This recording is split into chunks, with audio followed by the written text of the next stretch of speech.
All right. So no problem.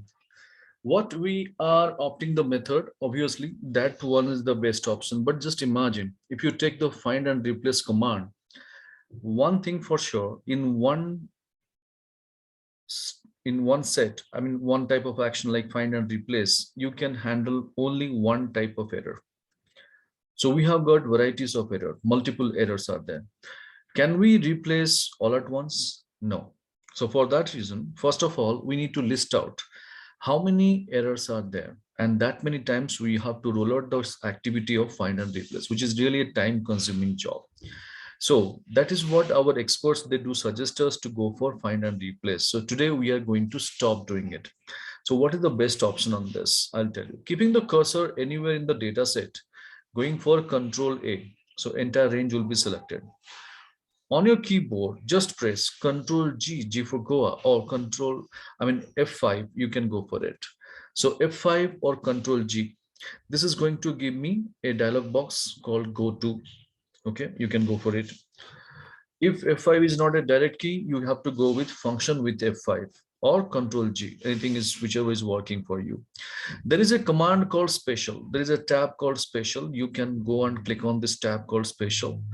It will take you to the next dialog box naming called Go to Special, where you could see there is an option in the left side called constants. I repeat, constants. And you need to select that.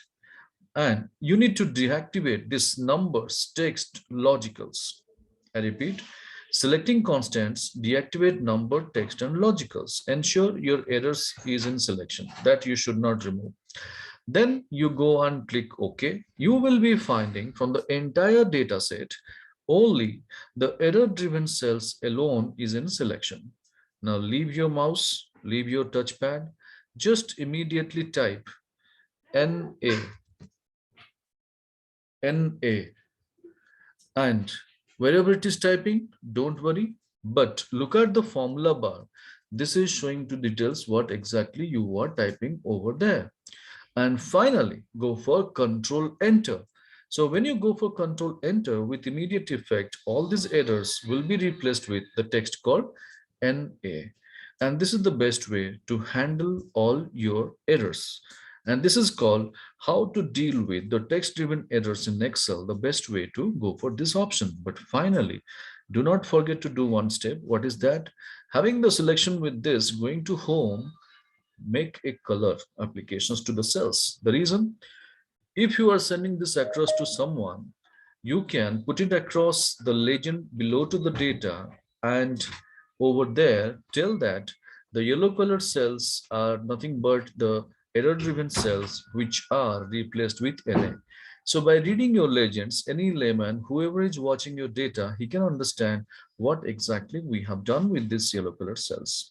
So this is the best way to handle all your errors. And this is called our data clean 1. So please give it a try. I believe everybody is able to do that. Select your data, go for F5, and then go for special, then go for go to special constant option and deactivate number, text, logicals. Then click OK and immediately type NA, Control Enter, and then go to Home tab, color them. That's it. So is it clear? Working for everyone? Great. So Dhamin and Param, they have confirmed. How about the others? If you have any query, you can ask me. It's done, Prabhas. Great. Now, the moment we have done with this, let's do another treatment for our data. If you look at, there are so many cells having the blanks in place. If you see, we have got so many cells, blank cells. So now the requirement is those blank cells we want to replace with a text called nil, N-I-L. So how to do that? Let's go for a hands-on practice one more time. Select your data, go for same F5 or Control G, then go to special, and there we have an option called blanks. And when you choose this blanks option and click OK, all the blank cells are alone in selection.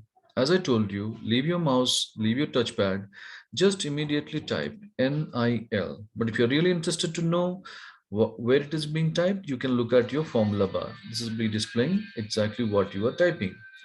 Now hit Control Enter and do not forget to color them. So going to Home, I'll color them. And below to the data, I can put the legend. The green color cells are nothing but the blank cells we replaced with nil. The yellow colored cells, the error driven cells, we have replaced with NA.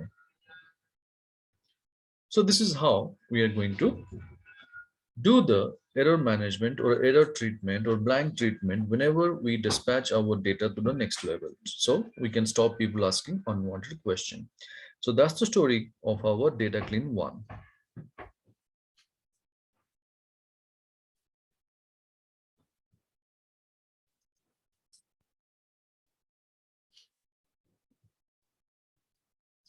All right, people. So blank treatment is also clear.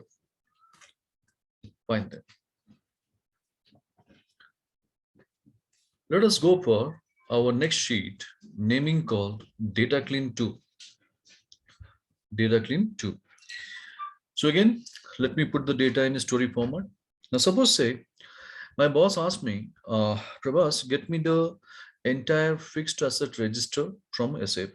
So I gave my respective T code and I generated a report about the fixed asset register, and I found that near about 10,000 records comes in this format. Like asset code is there, asset description is there, asset class is there, and class description, date of calculation, acquisition value, and acquisition year as well.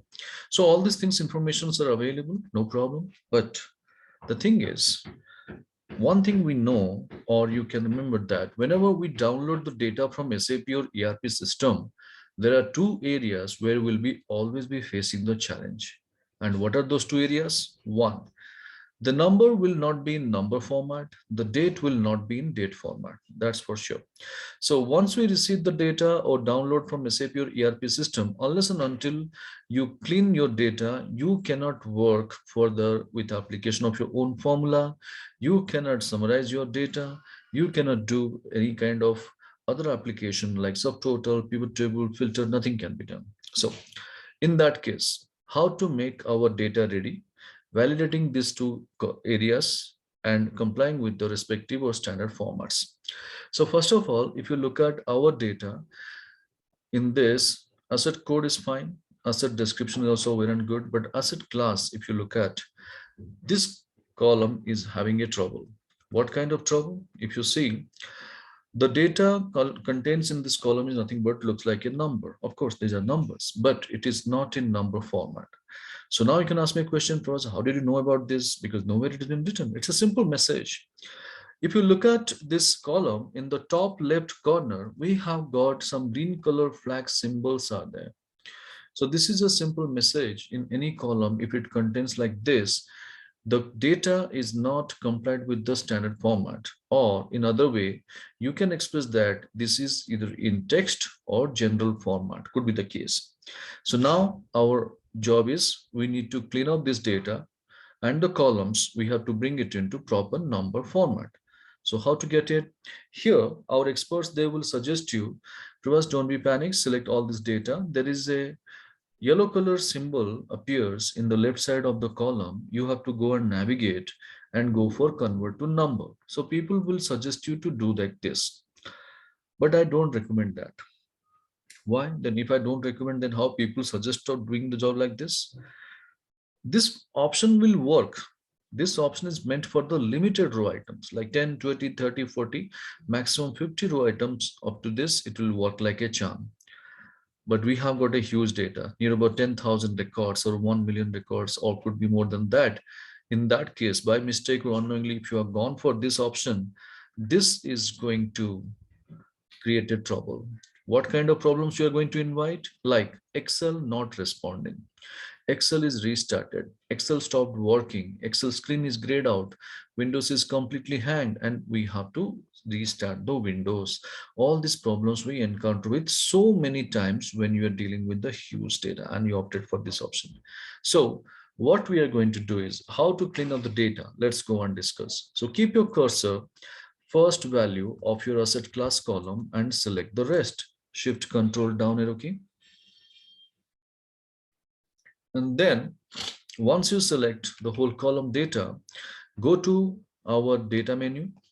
There we have an option called text to column. There we have an option called text to column. And if you go and choose this text to column, it will take you to immediately a dialog box. No need to do any changes on this. Directly go and click the finish button. Click the finish button. And when you go and click the finish button, you will be finding all these green color flag symbols have been removed and the data is now cleaned and ready for the other applications or formula or function-based calculations. So this is the best way to clean up our data and the solution for problem number 1 in our SAP records. All right.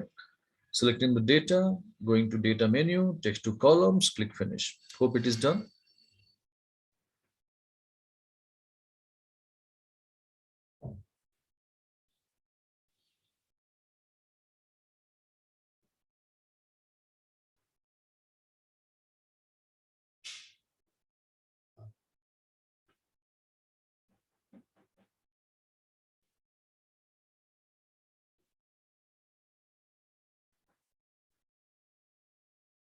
Now, once it is over, let us go for our extreme right column of this particular data set naming called year.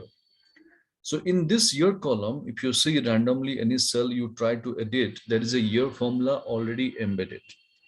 And we have seen in our day 1, there is a year formula ready-made available in Excel, and the basic job is to generate the year from a date. So here the year formula, if you look at, this is depending upon my date column.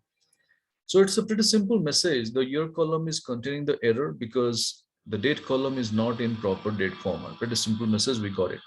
But how to rectify this? Let's go for it. Keeping your cursor in the first date of the date column, select the rest. And look at the date column and please tell me what is the problem with our date column. Please identify. It is in a general format. Are you sure it's in general format?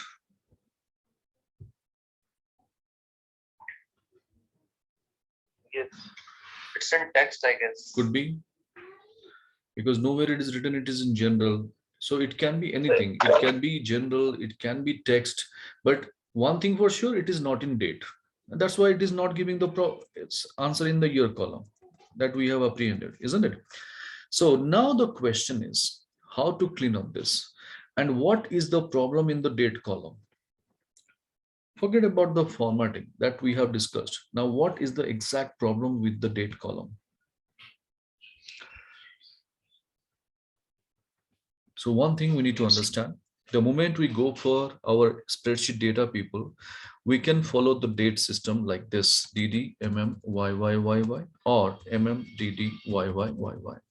But when it comes to the terms of separator, we can take only the hyphen or we can go for the slash. That is called forward slash, not the backslash even. Except these two separators, anything else is there, dot, underscore, or backslash, or anything else is there, or space is there, then that cannot be recognized as an ideal separator for a date. So this is the problem with our date column. So now you can understand what is the problem in our date column. The separator is dot. So what we can do is go for Control H. Go for Control H. So Control F will be giving you the find command. Control H will be giving you the find and replace both the commands. So go for Control H. Find what is the dot. Replace with what? There are two options we have. Either hyphen or we can go for slash. But which one we are supposed to take? I'll tell you. Just look at your system bottom right corner and look at your system format. What is the separator in the date it is being used? For me, it is hyphen. So I'm going to use hyphen. For you, if it is slash, go for slash over here and then go for replace all. So once you choose this replace all command with immediate effect, it will be giving a message. All done. We have made 1658 replacements. So click OK and close this find and replace box. So now you can see your entire date column is cleaned, and as well as your year column, which was showing the errors. Now it is turning up with the values. So this is what the solution for our problem number 2, and ensure both the columns are cleaned. There is no unclean data over there still. Over there, just check it out.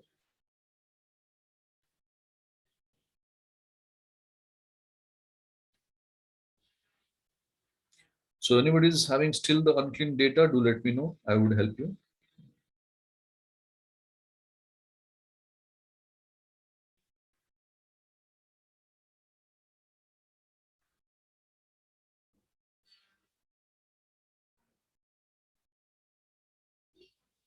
Then all done, Prabhas, here.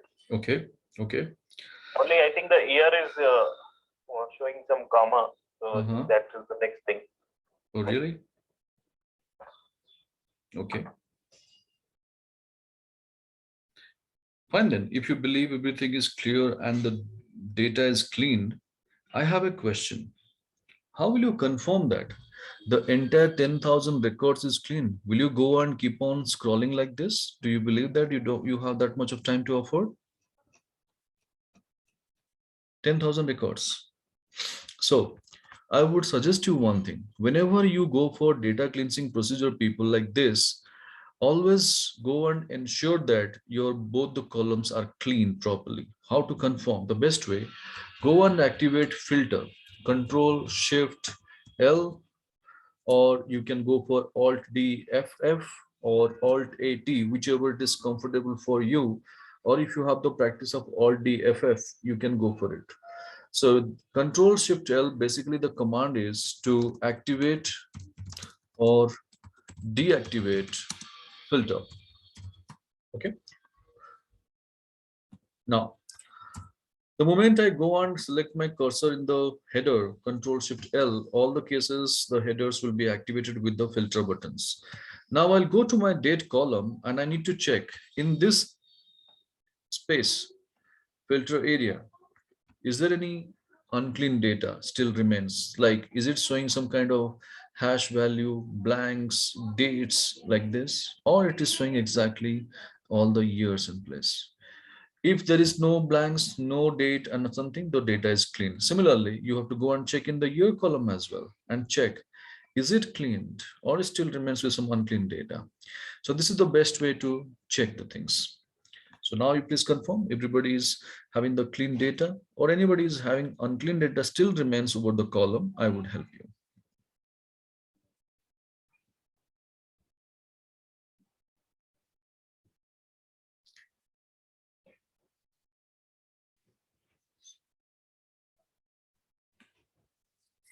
All right. So if it is clean, well and good.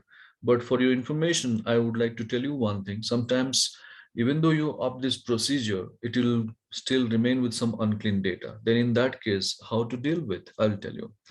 So just watch my screen, select your date column, then going to data, same text to column for data cleansing I can use. And over here, the moment I go for it, no need to do any changes from delimited fixed width, let it be. Go for next. Then you will see all the list of delimiters over here. Here also no need to do any change. Go for next. In the third tab, you can see the column data format. It would be either general or text, could be the case. So you need to convert into date. So this is the only change you have to do first. There. Immediate right, there is a drop down you can see. If it is showing DMY, you need to change it to MDY, or vice versa. If it is showing MDY, you need to change to DMY. So this is the change. Once you make it, then what is going to happen? You need to go and click finish. So automatically, whatever the unclean data, it is still remain over there, those will be cleaned. So this is the best option to clean up your data over there when you download the data from SAP system. Okay. So problem number 2, solution, we have got it. Now, coming to the year column, though we have got the answers for years, but one problem is there. We cannot present our data, the year column having Prabhas, some. just repeat the changes that you did for date. Right.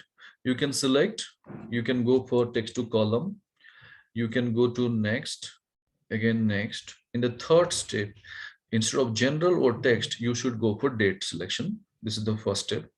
Then immediate right, you can see there is a drop down. If it is showing DMY, go for MDY. If it is showing MDY, you got to change it to DMY. This is the only change you have to make.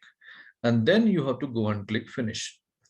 So once you click finish, whatever the data it is there unclean, it will immediately become clean data over there.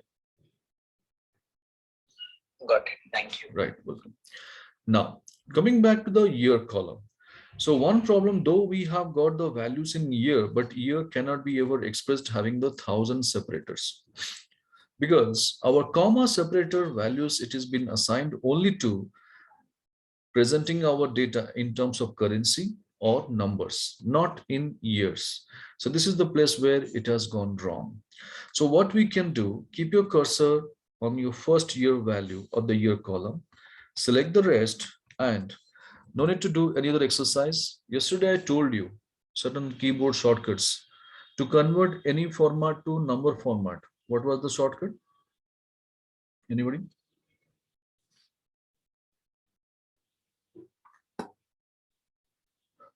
Control Shift 1. In data presentation sheet we discussed yesterday. Control Shift 1 to convert any format to number format. To convert any format to date format. What was that? That was Control Shift 3, I guess. Very good. Control Shift 3 to convert any format to date format. To convert any format to percentage format. That's 5. Very good. So this is what the keyboard shortcut yesterday we have applied. And as I told you, guys, please one time do practice and be ready for the next day session, because this is what we are going to use it frequently. So once you start implementing, then only things will be registered in the mind. You cannot by heart the keyboard shortcuts. Trust me, don't try that also. So now what we are going to do, we are going to explore one more keyboard shortcut. So from any format to general format. Here in our keyboard, left side above to the tab key, there is an infinitive key symbol is there. Can you see that? Before your numerical 1 or above to the tab key. Can you see an infinitive symbol is there? So technically that key is called as tilde key, Tilde. Very rarely in use, or hardly you would have ever used also. But this key also has a importance. I'll tell you what. So any point of time, if you happen to convert any format to general format, Control, Shift and tilde, it will help you to convert any format to general format. So let's go for that. Control, Shift and tilde. Can you see? All these commas will be removed and my numbers will be there in proper general format. So if you want to cross check, select your some values, go to home. Is it showing general format in the home tab? All right. So this is the best way to clean up your data, making the things ready for the next level. And that's the story of our data clean tool. Any doubt, any queries, feel free to ask.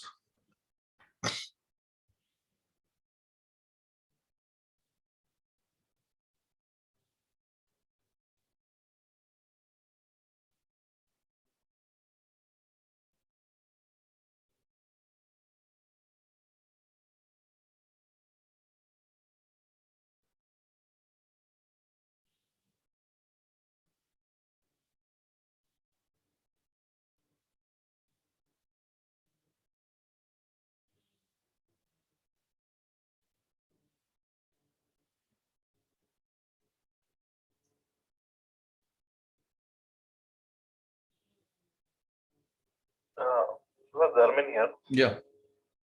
Yeah. So primarily we did this for the date. Now we did that MD to DM to just validate. So is it a like, what is the significance for it? Like, is it used for how what is the backend situation? What it makes that validates? Like what it changes and sees?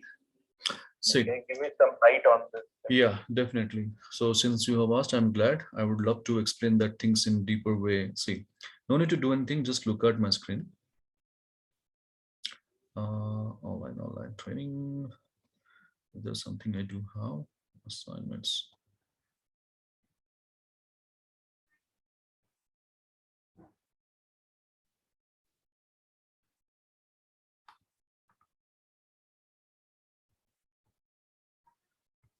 See, the best example. Sometimes what it happens when you receive your data, some people get the data in this format or some data it will be there in this format. So what is the format exactly? First, you need to understand. So if I want to understand in this cell, this is there dd hyphen mmm hyphen yy. Hope that's clear. Yes. If I go below that, what is the format? m/dd/yy. So this is again one more date format. So basically I have Correct. got two different types of date format, but here the data is there in date format. Okay. Correct. Now sometimes what it happens, if I go for this, now what is happening, it looks like a date but it is not a date. How will I know? If I go to home, what is the format it is showing? General. But over here, if I go and check, what will be showing over here?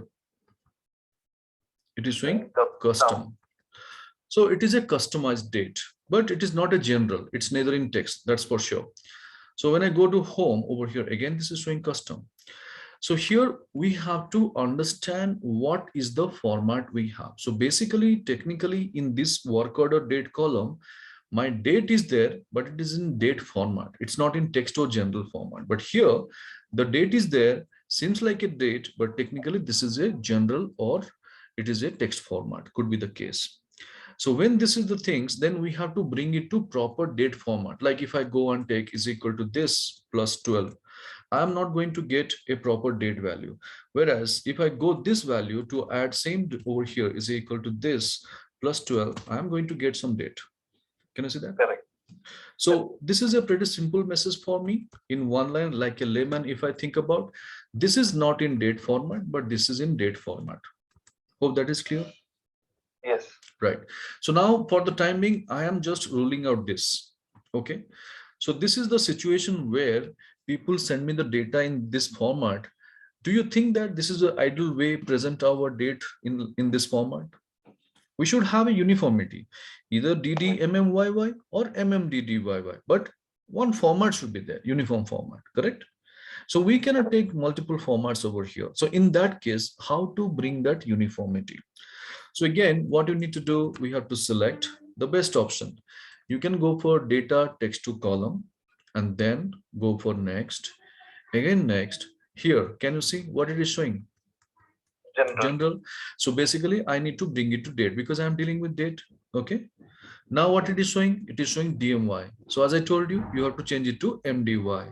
So when I go for MDY and click finish, can you see?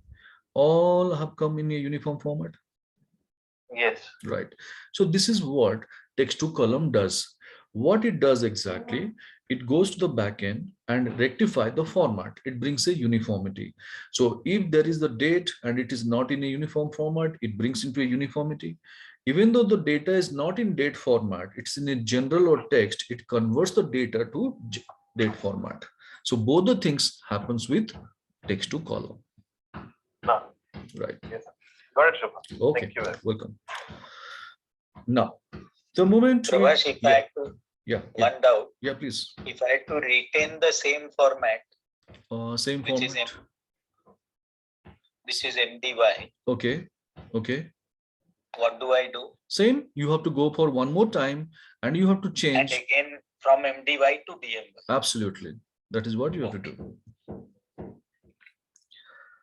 Now, the moment we have done with this over here, people, data clean 2, how to deal with the same, then we go for our next data clean 3.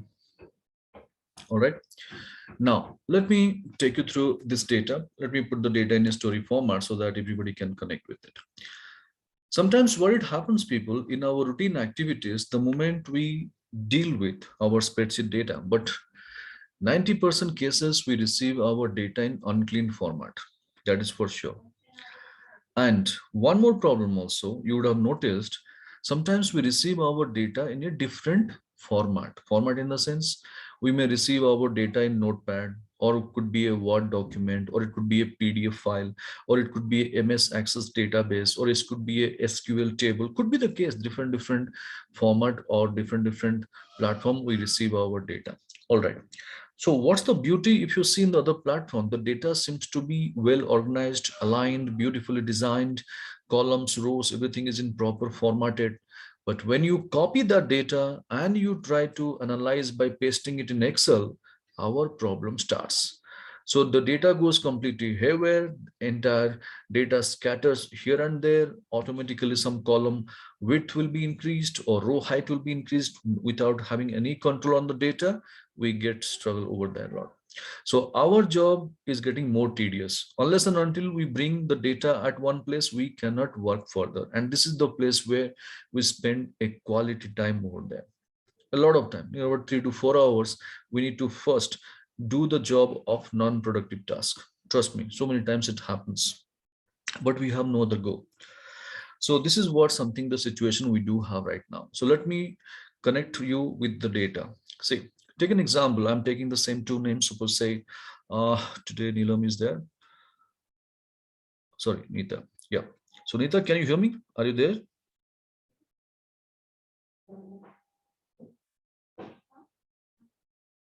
All right. Now I'm going to take two names from our group. One is Dharmin and other one is Mr. Param. So is there an objection, guys, from your side if I take your name for the story?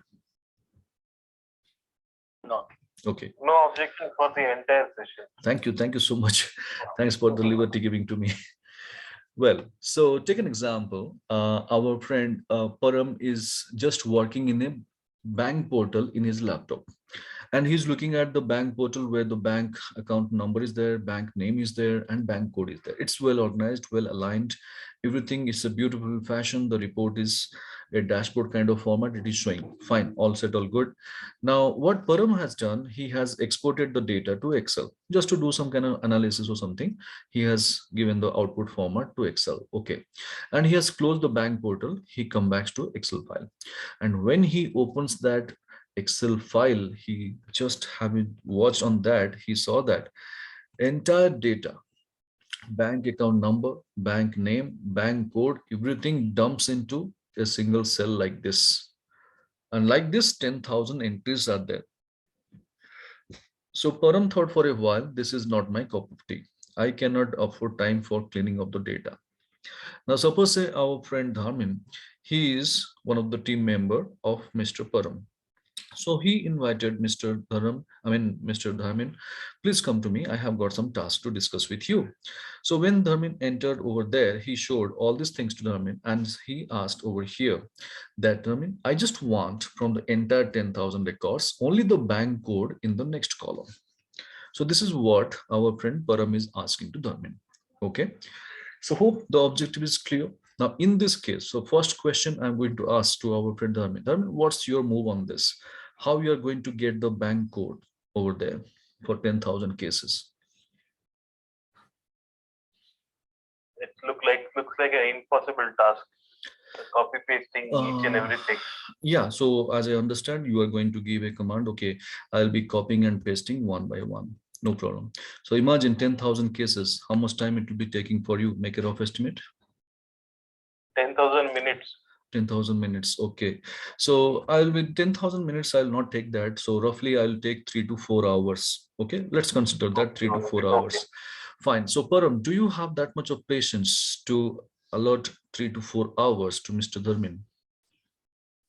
No. No way. Nobody will be having that. Trust me. Now it's a question to the entire group. Being a friend to Dharmin, anybody would like to give a helping hand to make the job easy for him? Yes, people. Or I guess we can use text to column, Okay. the same option. Very good. So let's go for that. I'm doing it on behalf of you all. if you have the same thing in your mind. So I'll go for delimited, I will go for next, and I will be segregating through the space. Yeah. So when I go for finish, what is the status? Bank code, somewhere I'll be getting in column H, somewhere in column G, somewhere in column F. Again, I need to keep working with the individual cells if I want to accumulate all the bank codes. So that is not actually sounds like a plan. So that is ruled out. All right. Anybody else?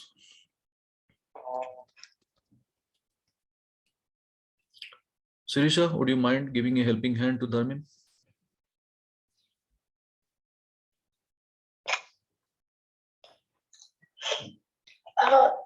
So Prabhas, actually, I deal with these things. So what I generally do is just replace the. So in my case, that is a unique for HDFC Bank or a particular bank. So I used to replace the data with that particular text so that I will get the account number in one column, the other column bank name. So this is, it will take little time, but that is only the way I know. Oh, no problem. That's what we are welcoming your ideas. Please share that so that whether Dharmin will be deciding whether it is easy for him or not. I'm not denying about it. So whatever you do, whatever you feel that, Prabhas, this can be done, we'll go for it. Replace is the option for me. So what exactly you want to replace with? So here, if I'm looking for only account number, I'll be replacing with entire thing, this Australia and New Zealand. If I take a first column, first row, okay, I'll be replacing Australia and New Zealand. I'll retain this account number so that I'll get account number, proper account number in one column. Okay, so that will be time taking. I have got a unique multiple banks. That is so what I have 5 banks, so that is easy for me. All right. Just look at this situation. This is where the place the bank names are different. So again, it will be a time-taking job. Minimum at least 1 to 1.5 hours. I have to look into for 10,000 cases if I go and opt your method over here. No problem. We can go for that also. Okay. So Dharmin, this setup what Sirisa has informed us, I don't consider this is a good idea. We should go for it at this stage. Anybody else would like to give a helping hand? Satish, what's your opinion?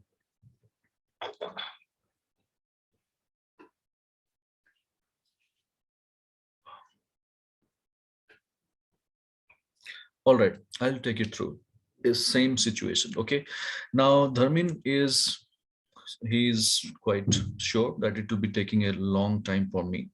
So what happened now, Dharmin has taken the help of one of our Excel experts, because each and every corporate there will be a Excel wizard or Excel expert. We treat those people and we go for support whenever we need.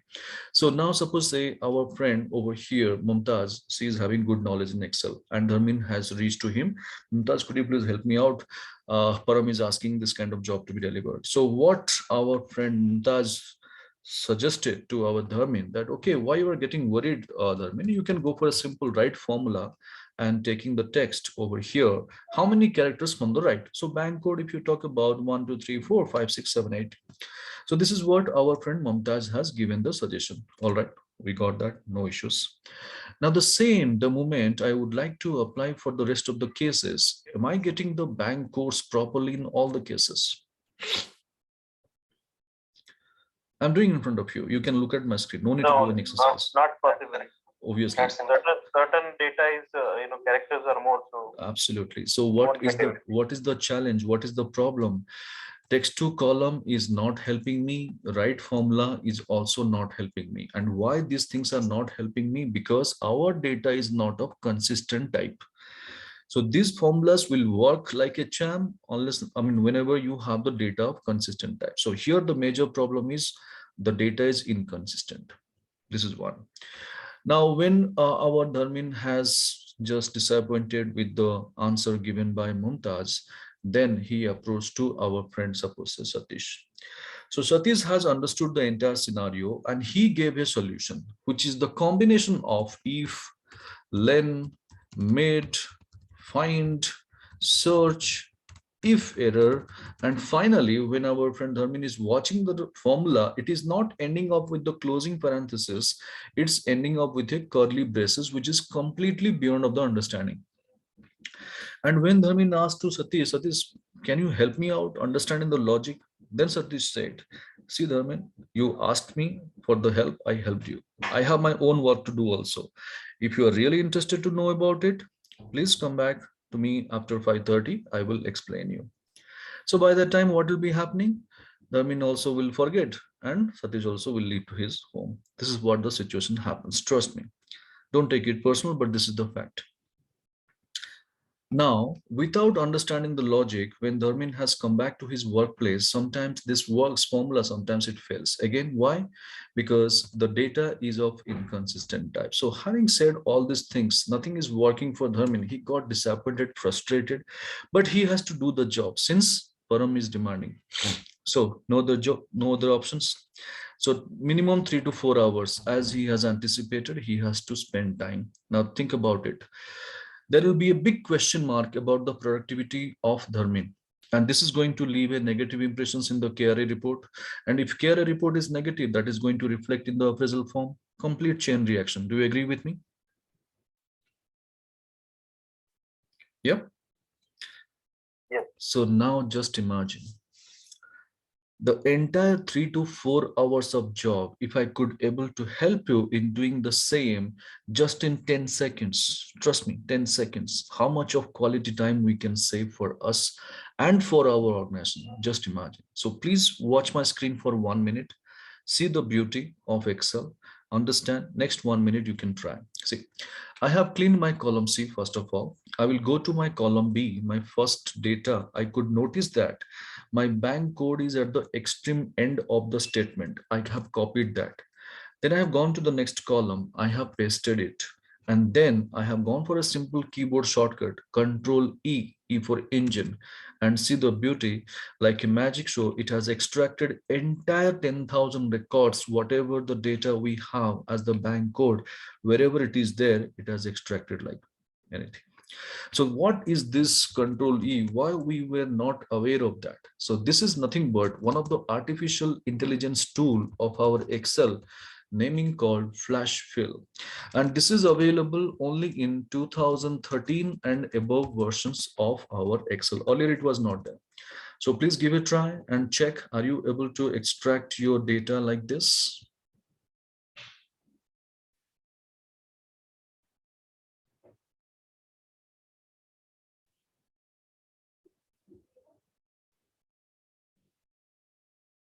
Prabhas, Yeah. I have a doubt, if you don't mind. No problem, ask me. So if I want to pick up only the bank account numbers, do we have any way? We'll do that. We'll do that. We are just in the initial state right now. We'll go step by step. Don't worry. So first you go and apply Control E. Is it working for you? Please confirm. That's what I'm expecting from you right now. Yeah, it worked. Yeah, great. So now, suppose you are asking, Prabhas, I am a bit of person kind who remembers the menu-driven commands rather keyboard shortcuts because I have always a fear of forgetting the things. Well, I will help you. If you want to access Flash Fill through the menu-driven commands, go to Home tab. There is a option called Sigma. Below to Sigma, you have a fill option, a down arrow key symbol like of icon, where you'll be getting a Flash Fill option. So this is through menu-driven command you can access. This is location number one. Next, you do have an option called data. If you go and look at, there is also option called Flash Fill. In data also, we do have an option called Flash Fill. So this is the option. Okay. Menu is data, option is Flash Fill. And if you look at, this is going to show this Flash Fill. And the keyboard shortcut, as we discussed, Control E. Okay.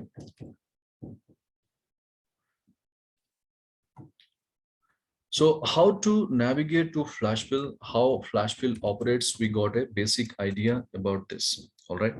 Now, one thing you have to remember, friends, if you want to use Flash Fill in any set of data, you must satisfy 4 validation rules. That is very, very essential people, you need to remember that. So flash fill rules, no need to do anything. I will just quickly copy and paste. First understand. So flash fill rules, what flash fill says that whenever you are working with the data, okay, if your data is there in one column, ensure there is a blank column next to data column. Like, what does it mean? If my data is in column B, I must have column C as blank. If I tell column C is containing data, you must insert a blank column. So that's the first rule. Ensure there is a blank column next to the data column. Then step 2.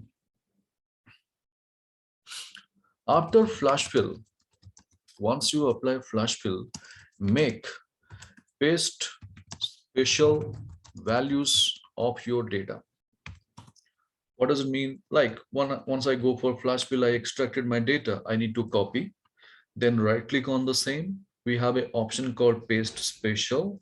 When I click this, there is a dialog box appears where I have got option called values. I need to do this. This is must, and I need to click OK. Why I need to do this? Because if you apply flash fill and extract your data and you save the file, tomorrow when you reopen the file, there might be a chance your data may get diluted, numbers may get changed. So that's the reason why, to safeguard our data after flash fill with immediate effect, you should go for make paste special values. Now, rule number 3, after step 2 only, create your data header. So what does it mean? Like, suppose you have created the data header first, like bank code, and you want to go for flash fill. It will not work because bank code header will be considered as your base data and your flash fill is not going to operate properly. So this is the reason why you have to first ensure flash fill is operated, then paste special value, then only you should go for creating the data header naming called bank code. Now, rule number 4 is ensure there is no formula in data column. Like in column B, no cell should contain the formula. If at all formula is there, then you have to first make paste special values, then only flash fill will work, because flash fill doesn't work with the formula driven cells. It works only with the static cells. So these are the 4 rules, very essential rules, people. You have to always keep in your mind before application of your flash fill. So I'm just doing the copy and paste over there. You can turn into your own language for the better understanding if you wish, no problem. But these are the basic rules. So please go through the rules and check, is it clear? Any doubt, any queries in the rules?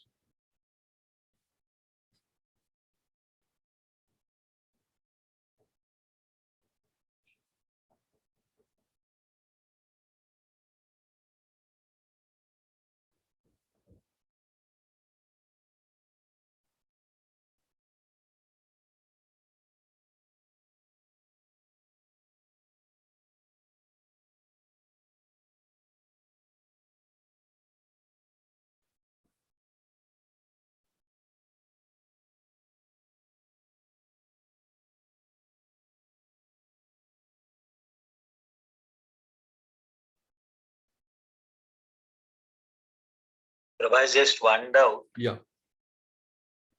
As in out of this course, while you are selecting and pasting it, no, you are highlighting it in red, like you did in the previous thing. How are you able to do that? That is through the external software naming called Zoomit.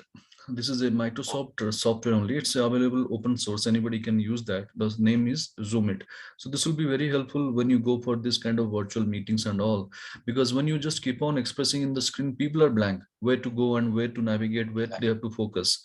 So these 2 options will be very, very helpful. Like when you go for this kind of markers to highlight the pointer, and second one, zooming it over here, turning out like this. So the area of focus will be concentrated over their point. Got it. Thank you. Welcome. Well, people, so I believe everybody is clear with the rules. Any difficulties in understanding or any different opinion about this or any confusion?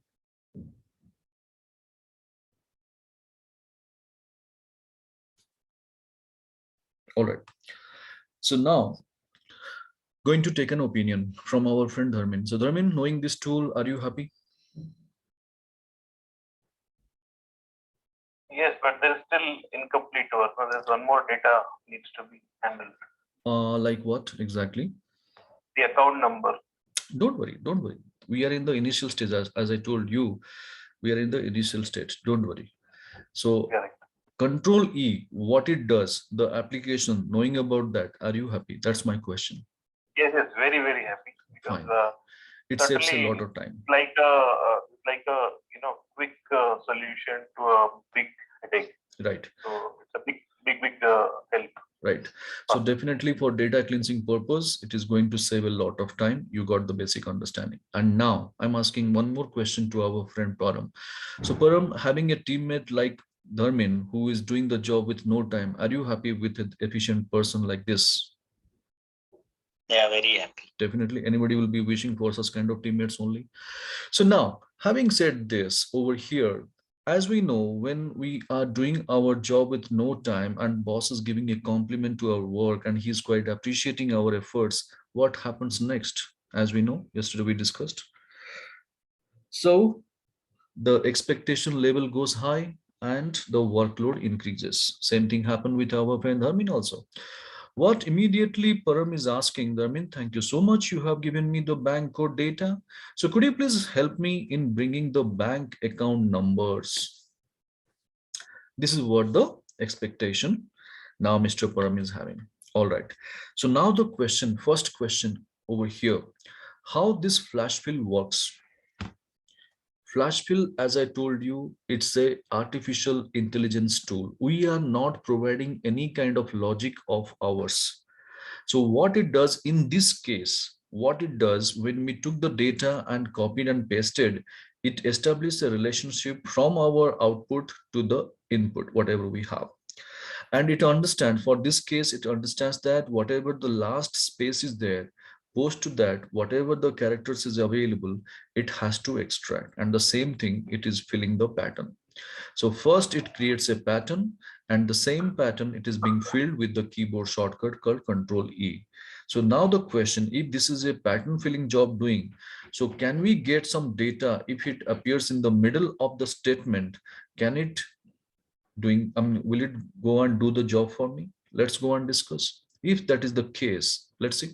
So first thing first, like as I told you, rule number one, next to the data column, column should be blank. So let's go and create one more column over here. Now you got to tell me what we need to do. We need to go to the data and we need to check where is the bank account number, somewhere in the middle. I will select and I will copy. I will go to the next column. I will paste it. And what is the shortcut for flash fill? As we learned, Control E. So when I go for Control E, can you see, is it getting the data properly? Could you just make out? So if you look at in the second case itself, it is pretty clear. What is that? The account number which starts with 0, those zeros are not visible. And 0 plays its role. Obviously, the account number, if it starts with 0, the 0 has its own significance also. I cannot eliminate, I cannot ignore it. But our problem is our flash fill is not working. So what you believe in this case, whether flash fill is happening, is it working or not?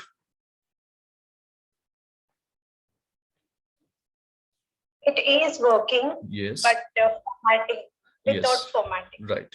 It is working. That's why we are able to populate the data for the whole column, but it is not getting up with the desired format. That is the trouble. And why it is doing the job like this, I will tell you.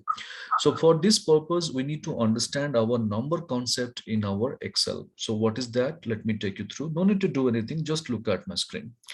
Whenever you are typing a data in a number, say 1, 2, 3, 4, 5, 6, 7, 8, 9, 0. Okay. Now, how many characters are there? If I go for this, there are 10 characters and all the characters are visible. Can you see that? When I type 10 characters, all the characters are visible in the scale. Do you agree with that? You can see also. Yes. Now, if I go and increase one more, what happens? Visible, all the characters. Yes. If I go and increase one more, what happens? Now the data is showing a different format. So what we have understood that whenever you are storing the data in number format in Excel, it can hold only up to 11 characters. If it exceeds 11 characters, it comes with the format like this unreadable format or something different format. Now, if I want those characters to be in readable format, so I need to store the data over there as a text. So anything you store with apostrophe. So going to the beginning, I store with apostrophe, that is single quote. And when I hit enter, can you see? Now it is going to store my data in a readable format. So this is nothing but our text format. So earlier we have seen in data clean 1 having a green color symbol in the top, or data clean 2 also we have seen in our SAP driven data. So this is how the moment when you go for presenting your records in text format, you have to go and do it this like this. So here the challenge is whatever the data we had, the numbers we have copied, technically Flashfill tries to store the data in a number format. So we have to delete this if you have done with me. Now, what I need to do, please look at my screen for a minute. I will copy this bank code, bank number, account number, sorry. I will copy this. I'll come back to the column C and first I'll do apostrophe and control V. So anything you store with apostrophe, it will be stored as a text. Done. Now rest you know, control E. Very good. All the cases including 0, if the account number starts with, everything comes as it is. But rule number 2, do not forget to make copy paste special values. That is essential, else numbers will get diluted. Then rule number 3, then I have to go and change this bank account number and this will be ready. Now, if you do not want that green color symbols, it is really annoying. You believe that and you do not want them. You can select the data and go to the left side and the yellow color symbol. There, do not go for convert to number, go for ignore error. And immediately the data will be stored properly. All right. So what we have understood, even though the data something is there in the middle, as long as Flashfill is able to create a pattern, we can extract our data. No worries. So please go and give it a try.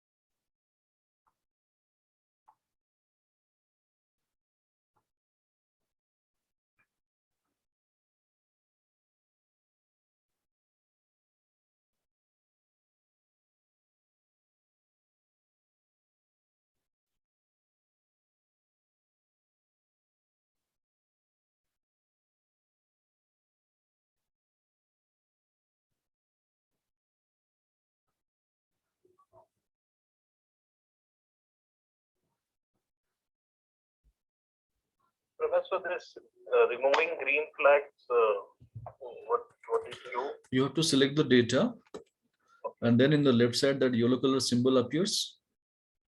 You have to navigate and ignore error. One option will be there, ignore error.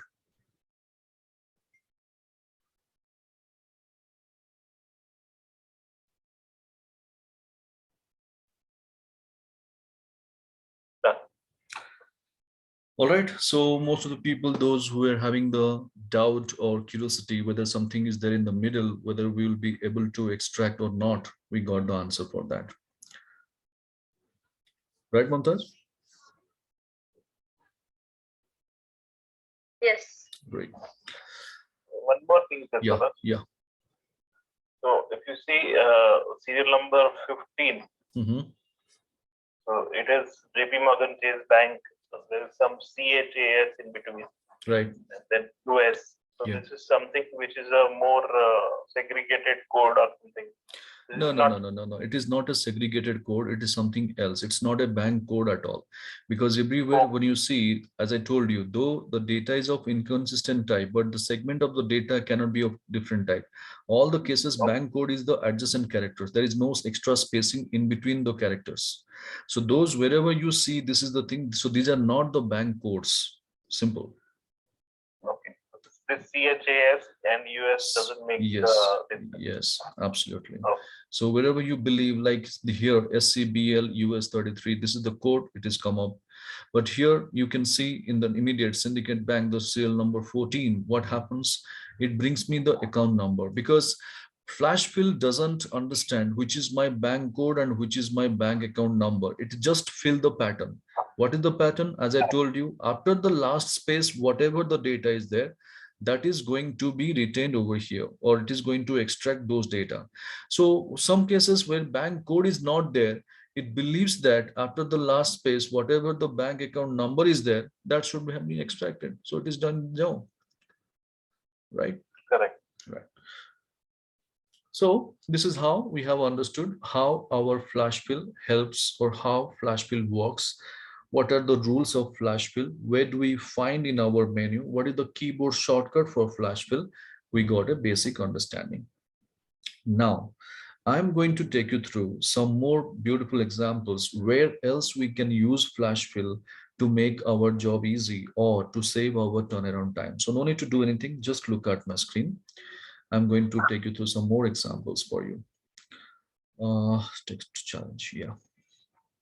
So most of our routine activities, whenever we download a report regarding our customer, vendor, or employee related, you'll see the employee name or customer name, something it comes up with two different columns, like first name in one column, last name in another column. And sometimes what we happen to do, we combine the data and retain in one column. So if you happen to combine the data, what is the best option? What is the best procedure we follow? Anybody?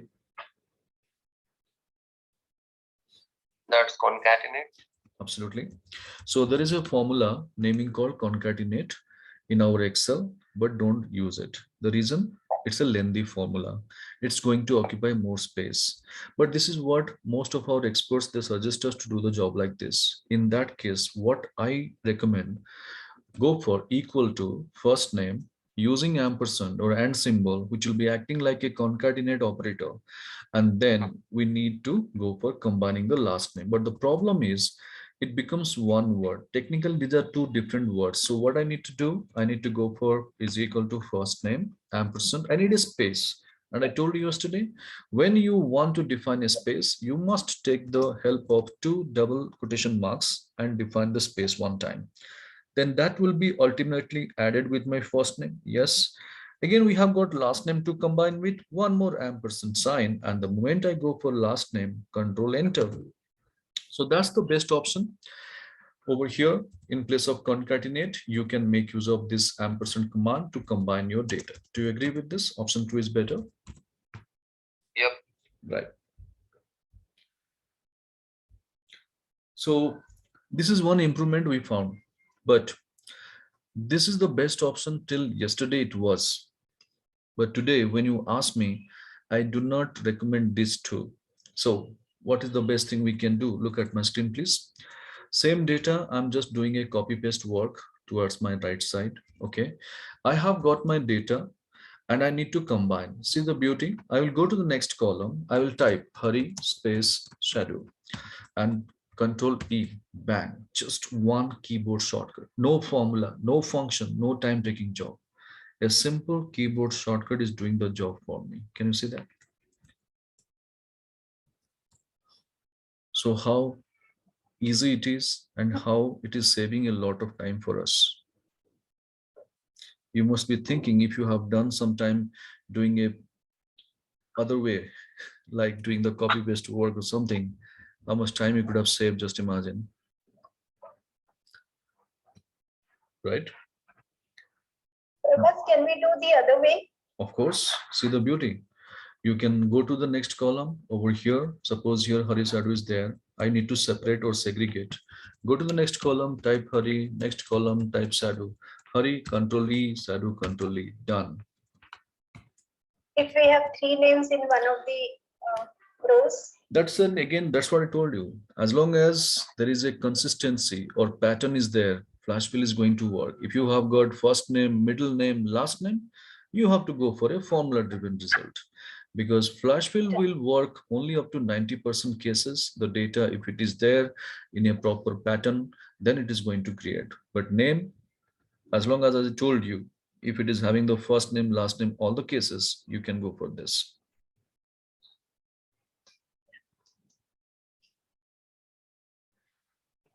Yeah.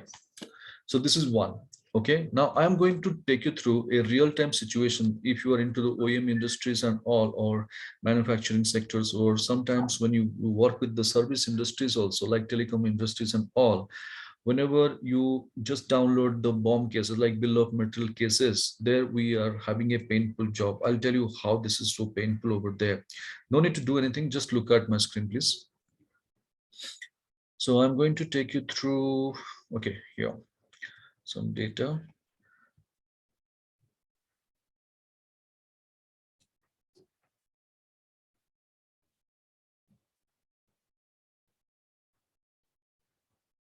Right. So here you can notice we have got some bill of material cases. I have copied that. I've gone to a new workbook. I have pasted it. So what it happens whenever you do the reconciliation activity, or you want to do some costing work, or you want to do the allocations of expenses.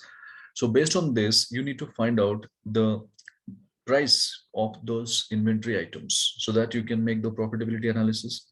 So in those cases, when you download the master data from your SQL table or any other platform, ERP, SAP or something, it comes with this kind of leading zeros either towards your left or right, could be the case. It varies. So now our struggle point starts. Unless and until we remove all these zeros, we cannot work further. But when you go for find and replace, the existing zeros from the material code side also will be replaced with something else. So that is really killing one. So this was a major problem, trust me friends, since 1985, when Microsoft Office introduced, till 2010 version of Microsoft Excel, it was a problem. It was very painful and challenging one. But when this artificial intelligence tool introduced, see the job how to make it. Even though I have got 2 alphabets or 3 alphabets or alphanumeric combinations, everything, I will go and select copying the data exactly with the material code. I'll go to the next column, I will paste it, and the rest, Control E, done. I don't need to struggle much on this. So each and every case, exactly, it is cleaned up with your material code. So this is how people, you can save a lot of time. All right, so hope you have got a flavor of flash fill, how to use it, where to use it.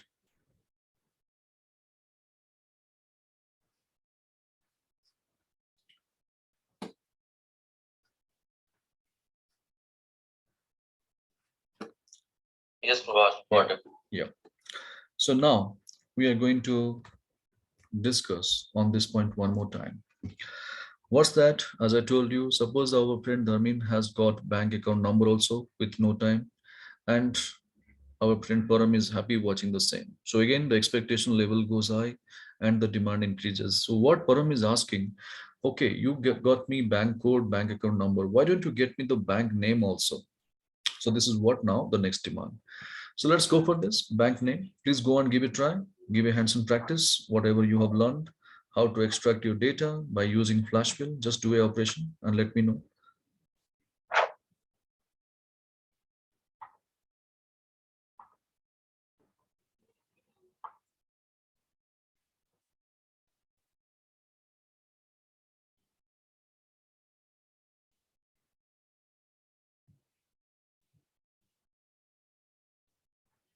No, it's not working. So what happens? Why it is not working? It is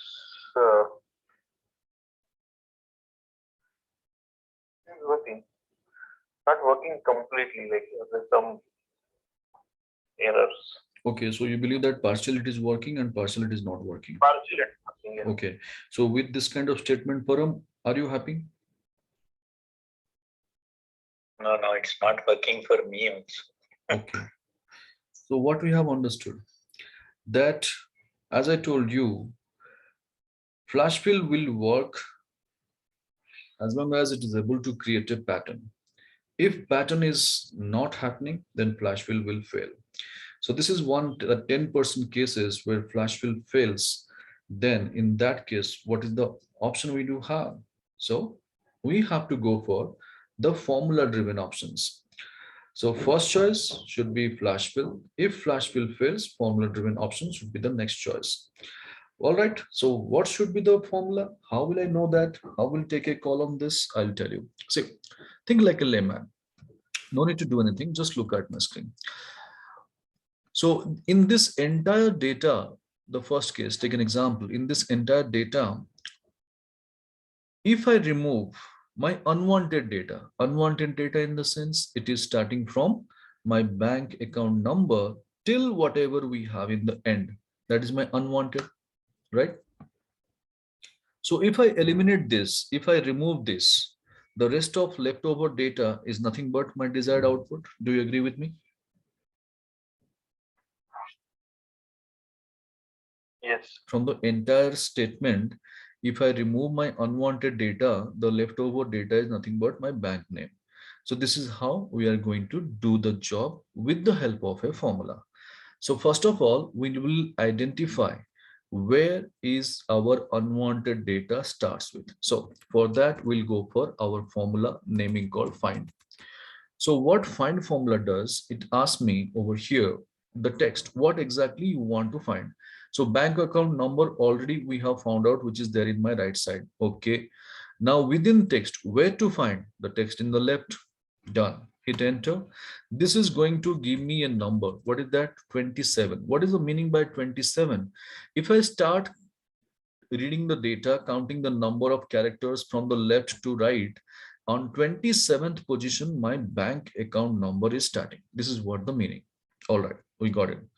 Now, what I want is, once I find my bank account number, I need one character less than that. Like if 27th position is bank account number starting, I need from the left till 26th character. I need that. So how to get it?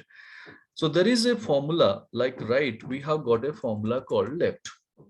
So if you want to ascertain certain characters from left, you have to go for left formula. And what it demands me? Text. Where is the text? In column B. Now, what it is asking me, number of characters. How many characters you are expecting from the left side? So find is already giving me 27. So I'll go for deduction of one character out of that. I don't want that bank account number over there. So exactly where it just finished it with.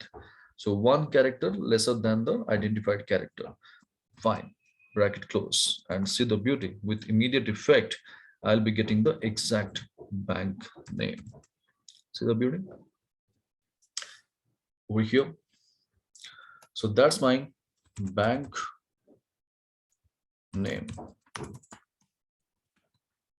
Okay, so please give it a try and check the logic is clear. Any difficulties in understanding?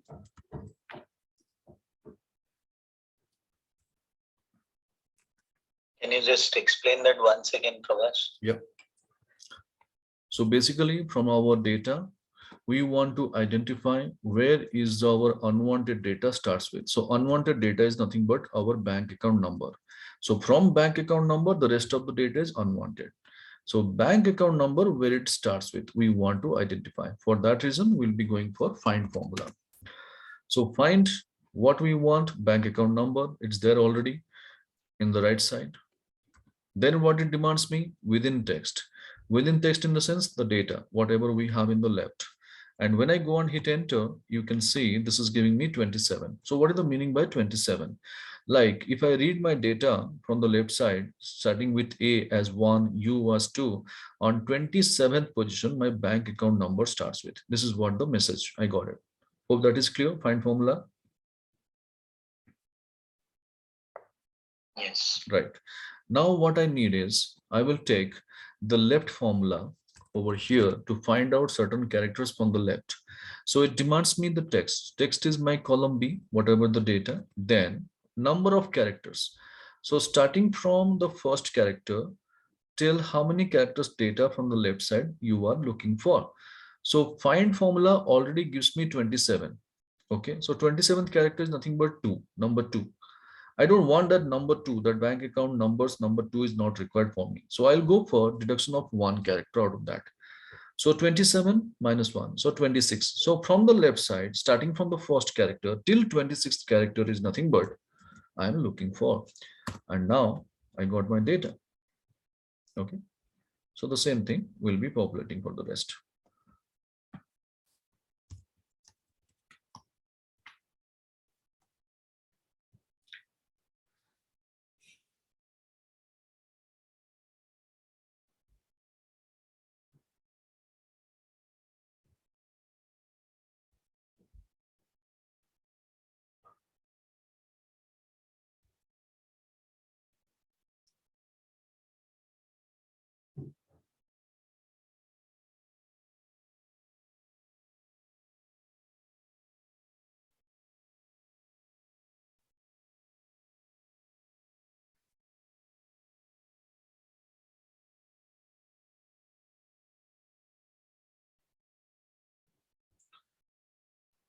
All right, people. So I believe everybody is getting the same answer now, whatever I'm showing.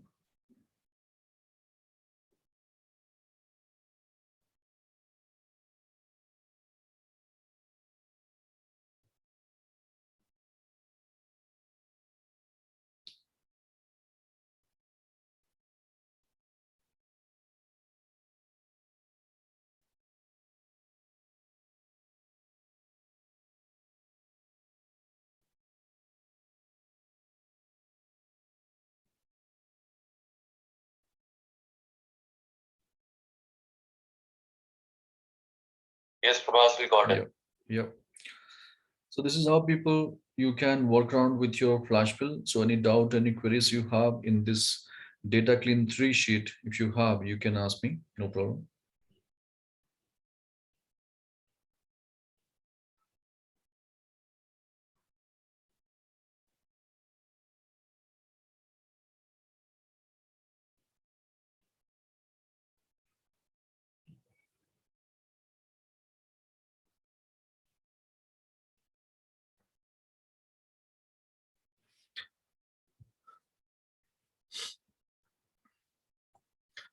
So taking the live data, people keep practicing about all these things. If you fail any point of time, you believe that flash fill is not working, you can always drop me a sample data of yours and I will guide you what is the best way to go for flash fill. Whether flash fill can be applied or not, that is also a question. So we'll take a call on that, don't worry. But all these rules are mandatory. These rules you have to keep in your mind, then only flash fill will work properly. So with this, we have completed our story for data clean 3. Now, we are going to discuss the sheet called data fill. Okay. So let me first take you through the data, what we have with us. Please stay focused with my storyline. So this is what I have the data. So this is our problem area. Let me delete that problem area text for understanding. Okay. Now, suppose say my boss asked me, Prabhas, get me the entire revenue data. So what I did, I gave a respective T code and I generate one report. I found near about 1 lakh line items. So 1 lakh line items, it comes in this format, like name of the store. These are the products we are selling to our customers, assume, and these are the revenue in terms of lakhs we made it. So suppose say we have got multi-city presence, we have got multiple retail outlets, and there whatever the products we have sold, how much business we have made, the entire history is over here, like this 1 lakh records. Now, my boss is looking at the data and he is telling, Prabhas, this data is no use for me. You keep it with you. I don't want that. You please show me the records with regard to vanilla powder. So my boss wants to see out of 1 lakh line item data, only vanilla powder related records. So what we do in that case, what is the best way to present our information? Anybody? Filter vanilla first. Simple. So how will you filter? I know it's a basic question, but I have my own reason. So we'll go for our header and we'll go for activating filter. Very good. Control Shift L. We'll go for product description and we'll go for deselect all. And what is the product? Is the vanilla powder. I'll go for it and I'll click OK. So vanilla powder related information is displayed on the screen. This is the way we apply filter. Do you agree with me? Yes. Right. Very good. So if this is the way we are doing, then we should stop doing it. Trust me. Because this kind of filter operation is accepted only if a standard 5 who is the beginner of Excel doing the job in this format, for him it is accepted. But not for us, like a professional who is a skilled person, he should not do the filter action like this. So what is the best way to do the filter? I will tell you. See the beauty. I will take my mouse pointer, going to the vanilla powder, right click, filter, cell value. Simple. See how quick is it? We no need to go for activating filter, select, deselect. That exercise is no more needed. So directly it brings me the vanilla powder. So this is the best way to go for filter any point of time with the help of mouse. So sometimes mouse also act first with compared to your keyboard shortcuts. Not all the case, but some cases. Okay. So please check it out. Going to right click on vanilla powder and go for filter, selected over there with the cell value. Is it working?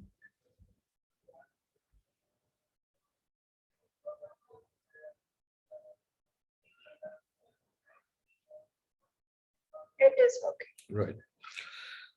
Now, once I do this over here, my boss is not happy watching my output. Why? Store detail is missing. Right. So can I ask a question to my boss in return? Sir, why you are asking me to do the job in installments?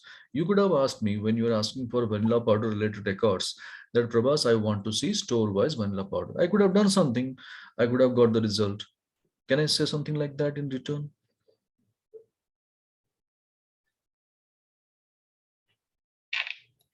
Can I tell my superior like this?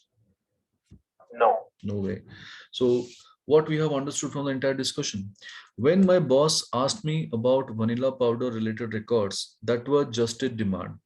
But when I'm presenting my data over there in terms of presentation, then I should have presented along with the store detail. That was just the expectation. So if I want to make a difference at my workplace, I have to exceed the expectation. Then only people will love to see my work and they'll be giving a compliment to my work. So now the question is, let us deactivate filter. Why we do not have the store details over there? Because if you see the data structure, the store detail name or the city name, it is just appearing in the first cell of that column. So it is a simple message. These are the products related to Mumbai unit. Similarly, these are the products related to Chennai unit. So this is what the default pattern or the structure whenever you download the data from SAP or ERP, if you have a large volume of data. So unless and until you fill this store detail column, you cannot work with regard to that. Neither you can go for a filter, nor you can prepare a pivot table. Nothing can be done. So our first job is we have to make our data ready for the next level. But how to do that with no time? Let's discuss. So keep your cursor in your store detail column header and select the entire column.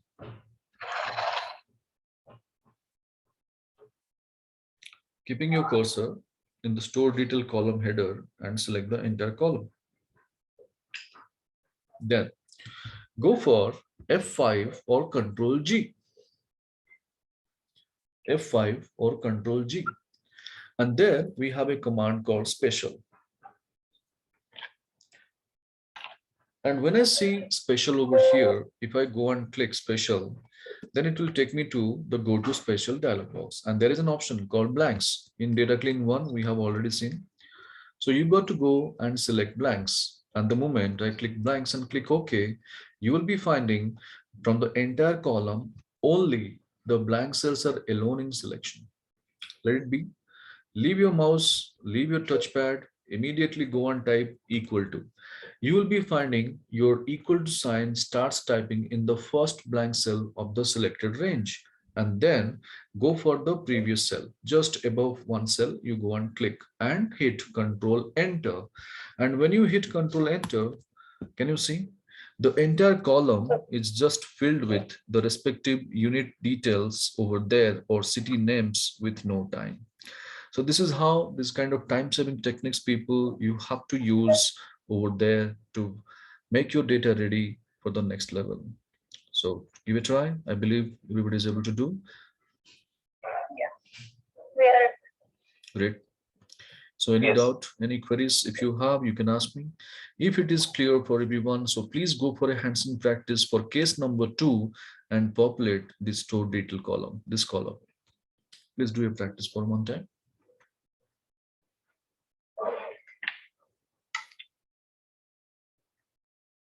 Prabhas, I'm so sorry, I missed a shortcut for go to special. Control G or F5. Okay.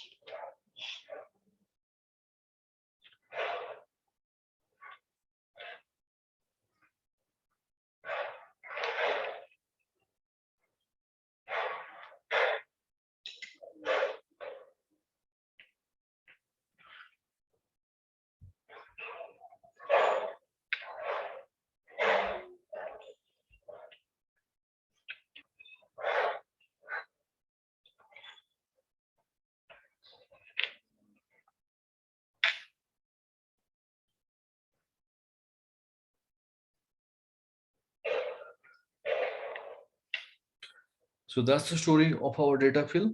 I believe everybody is clear. Shall we proceed to the next?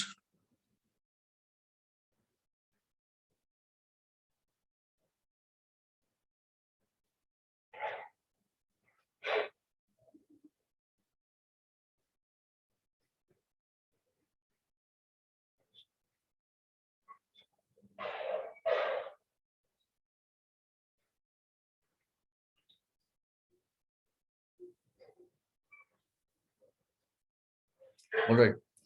Now let us go for our next sheet, naming called sorting. So here we are going to discuss about the data arrangement. If you have something, the data in this format, how to do it. Let's go for the data first. We have got two set of data. Go for the first set. So suppose I take an example. My boss asked me, Prabhas, get me the entire employee related information. So I got a report where the 10,000 records in the format of department name, employee name, and date of joining of those employees and the salary they draw. Complete picture is there of 10,000 people. Now, having said this data over here, my boss is not quite happy watching the same. And he's telling, Prabhas, why don't you arrange the data based on the department? So if I want to arrange the data based on the department column, then in that case, I need to use a tool called sorting. Because sorting is a tool which helps us in arranging the data depending upon the data type. If it is alphabet, then it will arrange in A to Z or Z to A. If it is a number, smallest to largest or largest to smallest. If it is a date, oldest to newest or newest to oldest. This is the format. But where do you find our sorting? It's there in 3 different locations. One, home, filter and sort. We'll get that custom sort. Else we can go to data. We have got a ready-made sorting option. Else we can go for right click. We can find the sorting option. Custom sort is also available. So whichever it is comfortable for us, we can go for it. But I would always recommend when you're working with keyboard shortcuts, it will be very, very helpful in saving time. So if I want to go for my shortcut, what would be the shortcut? Alt D S for data sorting. Okay. So I can go and select my data, then Alt, then D, then S. So data sorting purpose, the keyboard shortcut, we got it.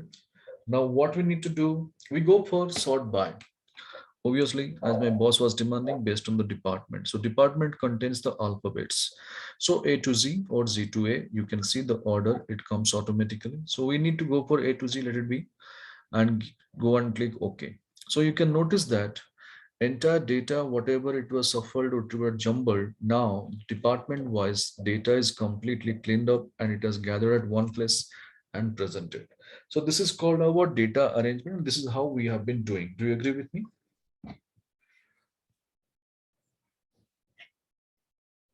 Yes. Right.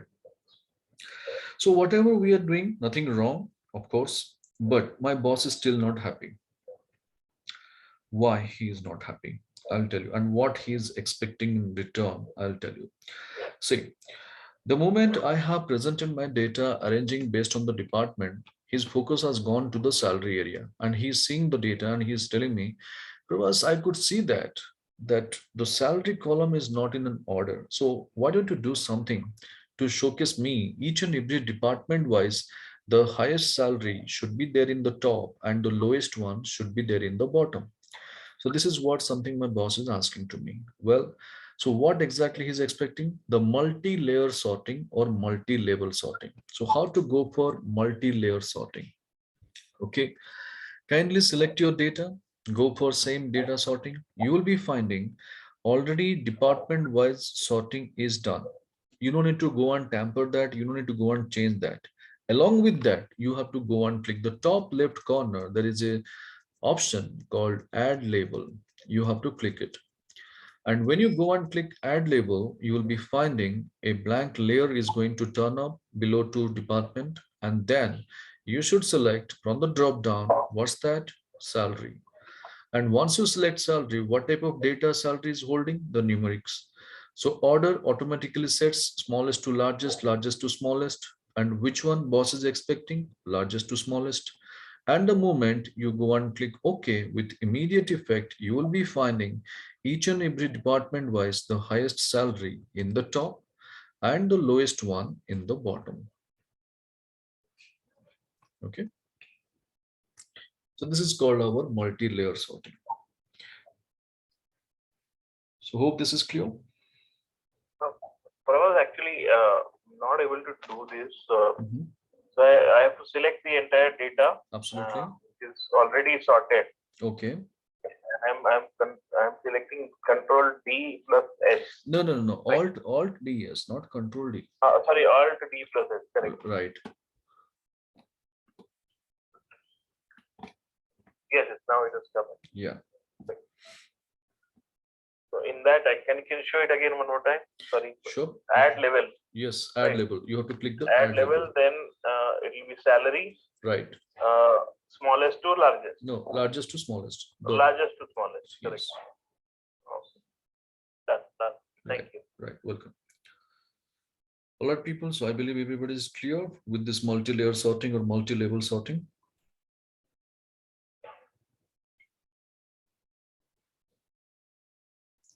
So if you have any question, you can ask me.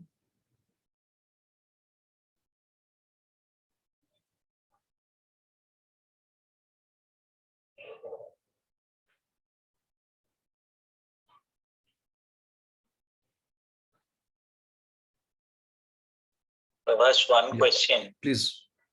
Since it is containing, multiple departments, if I have to highlight,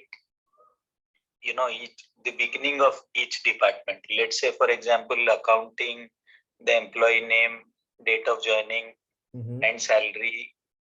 And after that, when it goes to admin, the first person is highlighted, just to give a differentiation that there are these 5 or 6 departments. Well, so in that case, you have to go for conditional formatting with formula, like formula driven conditional formatting. So you have to combine, there are 2 formulas. One is called count and count if. So those 2 formulas we have to implement in the conditional formatting tool. No direct options is going to help you over there, because if you go for conditional formatting, the highlight cell rules and all those things, these are the predefined rules, and where you cannot customize your own formula. For that, we have to go for new rule.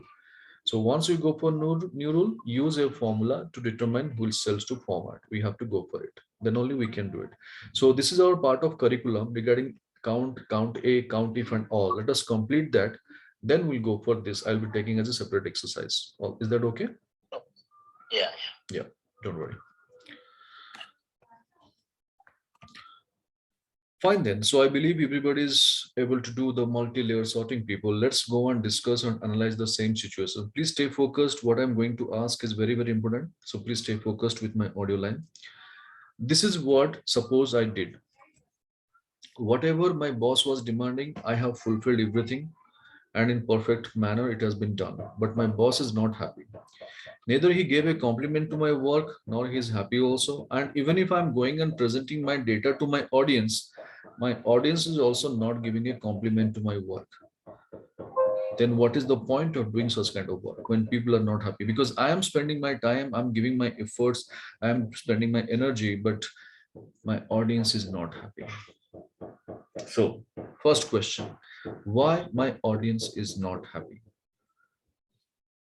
Did I do anything wrong? Not at all. So what's your belief? What's your perception? Whatever you feel, people, you can express, no problem. We are discussing in the open end.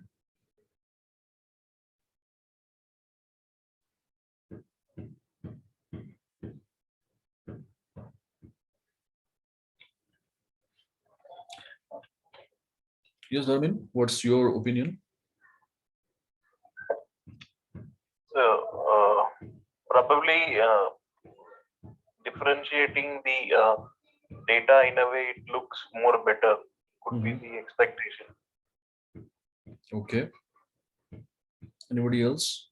Param, what's your opinion? Yeah, Mumtaz. I'm Sirisha. I'm Okay, Sirisha. saying recurring data like departments. So you are telling that department-wise, I should have summarized, then my audience would be happy? Yes. Okay, I consider that, no issues. Anybody else? Date of joining, there should be something systemizing it from the ascending order. That is not possible anymore, because you cannot go for further sorting over here. Further sorting is not possible because this is our level 1, this is our level 2. So no more sorting is possible in this set of data. You cannot go for bringing the oldest employee in the beginning and the newest employee in the bottom. You cannot do that at this stage. It can be either or. Yes, either salary absolutely. or either Absolutely. date of Yes, there is no and function over here. Either this or that you can do. Well, no problem. So thanks for the participation in the discussion. I will tell you where is the thing lying or what is the thing lacking over here. See, why my audience is not happy, because sorting is something anybody's job. Anybody can do that. Do you agree with me? Is it something extraordinary did you do over here? So when anybody can do, you are also doing the same job, how it is going to create that kind of wow impact in the audience mind? So this is the reason why, what I suggest all the time, always try to give something extra. Whatever the demand it is there, always try to give some add-on to the data so that your presentation will be different from others and you can bag some appreciation from the crowd, or your presentation is going to stand out of the crowd and people will give the compliment to the work. So when I'm spending my time and efforts, it is not being counted over there. So how to make it? That's what the question. So let's go for our data set 2. Same data. Now we are going to discuss how to present our data differently. So please start working with me. Select your data and go for data sorting. Don't sort by department, sort by salary. So sort by salary, order you change largest to smallest. This is the first step you need to do and click OK. So data sorting is done. Step 2.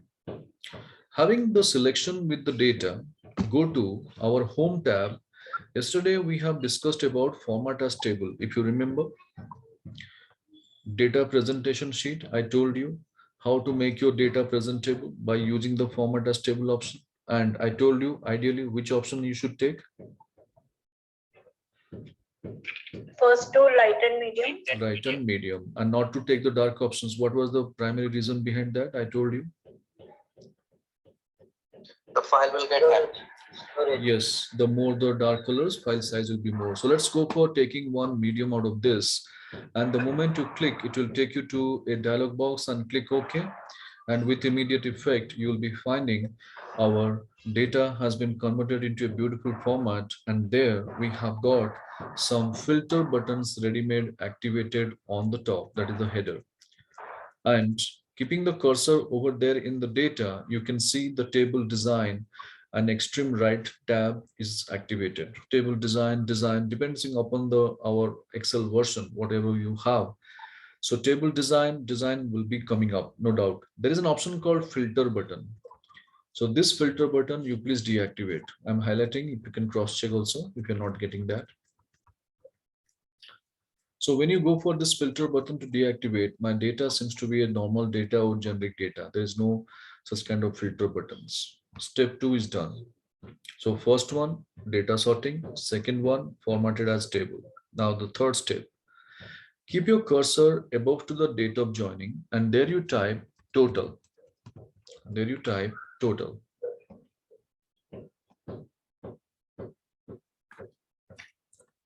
Okay. Now, next to the total cell towards your right, keep your cursor and type a formula naming called subtotal. So this is a very beautiful formula, but little bit peculiarity also there. And why it is so peculiar? Because in this formula itself, so many formulas are there. And here, if you see, there is a formula name called sum. What is the number assigned? 9. Can you see that? So just double click on that sum function inside subtotal. The 9 number will be automatically embedded in subtotal formula. So 9 is signifying as sum formula to be applied, comma. So sum formula to be applied, we have made the declaration, but where to apply that we have to select. So entire salary column except the header, just go and select the entire salary column and you got your formula result ready. What is that? 29,11,878. Please confirm everybody has got the same total. Yes. Got it. So now our data purpose template is ready. Now keeping your cursor in the data, if you look at the same table design in the extreme right, we have the tab. There is an option naming called insert slicer. What's that? Insert slicer. I'm highlighting, you can check also. When you click that, this will immediately ask you to go for a dialog box where you could see the department field name checkbox is not activated. Please activate the checkbox and click OK. Click OK. So immediately a box comes up. That box, you can hold it by the name and you can drag it next to the data and see the beauty now.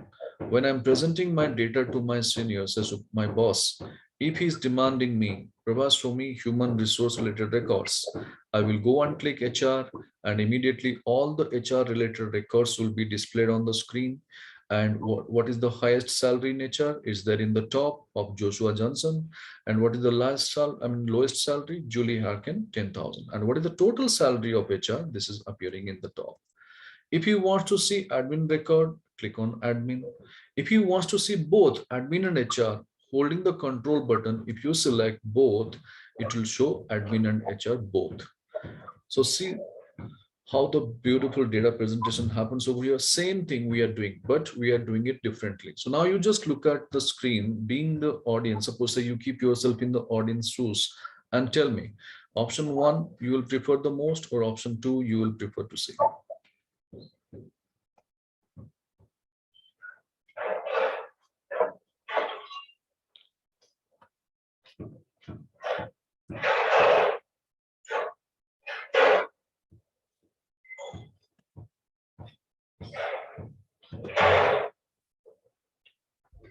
Right, people? So what will be your choice? Would you like to go for option 1 or option 2? As an audience, I'm just asking to you.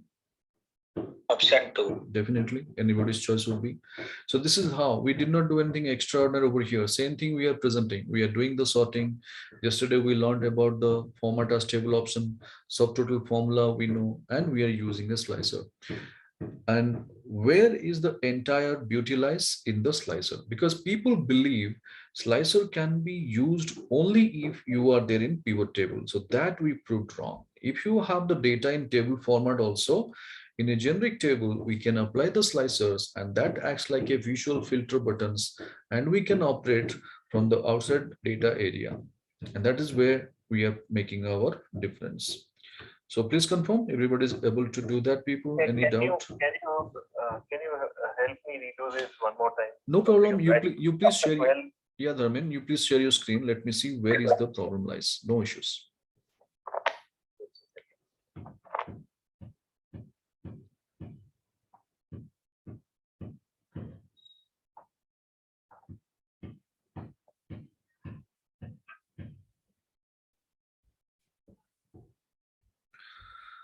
All right, 9 comma, 9 comma. You have gone for underscore something, I believe. Go for 9 comma. After that 9, give a comma and remove the close bracket.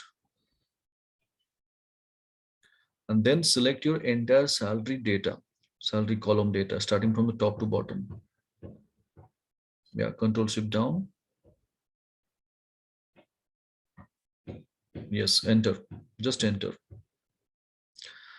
So you'll be getting your, no, not there. Go up, please. Yeah, we got the things ready. Now keeping the cursor in the table, anywhere in the table, go to that last option. Design is there. Can you see? Extreme right, design tab. Yeah. There is an option called insert slicer in the middle. You'll be finding, yes, click on it. So it will be showing a dialog box and there you choose the department checkbox. I guess you have shared your window. That's why I'm unable to see that slicer window options. Okay, no issues. So that you can drag it. Once you click OK, that you can drag it towards your right side of your data form. And then you start operating.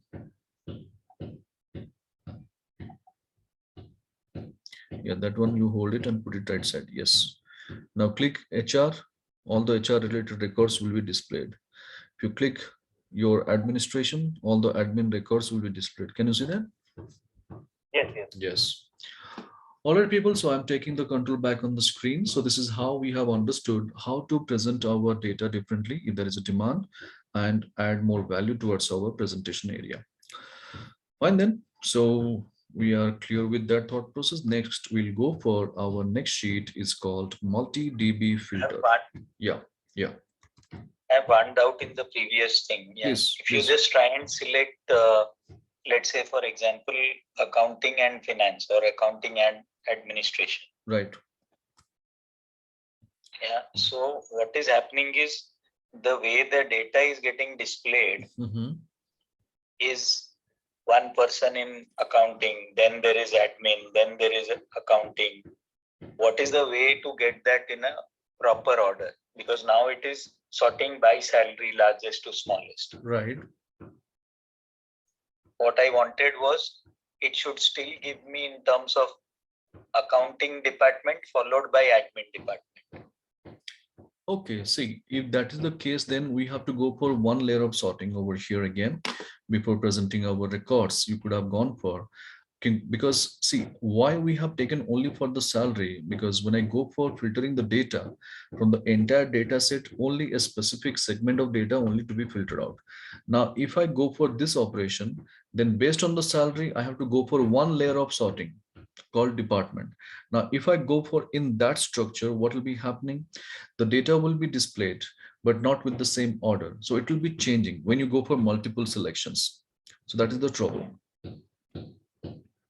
Because this option is meant only for the individual records you have, because we are combining two efforts over here. What you're asking is in the same format, if you want to go for it. So we have to create a macro program for that.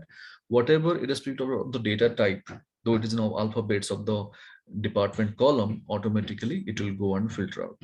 And it will show the alphabet order, A to Z order or Z to A order. That can be done. So if I go for restore the same, if I go for selecting the data over here, Alt DS.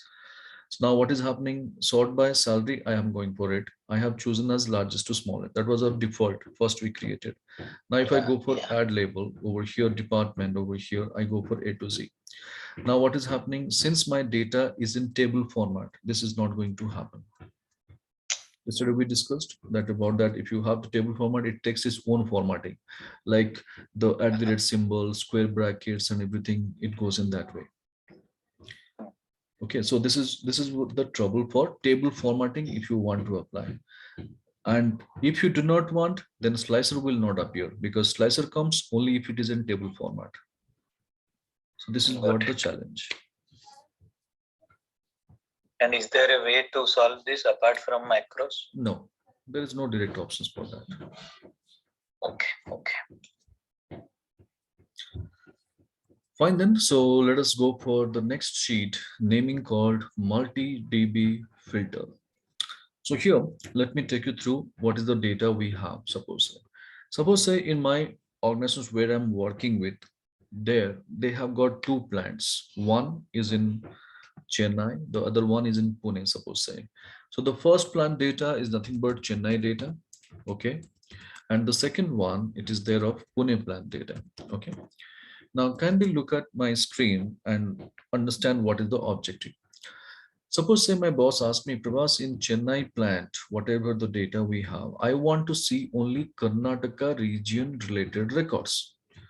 So from Chennai plant, my boss is interested in watching only Karnataka records.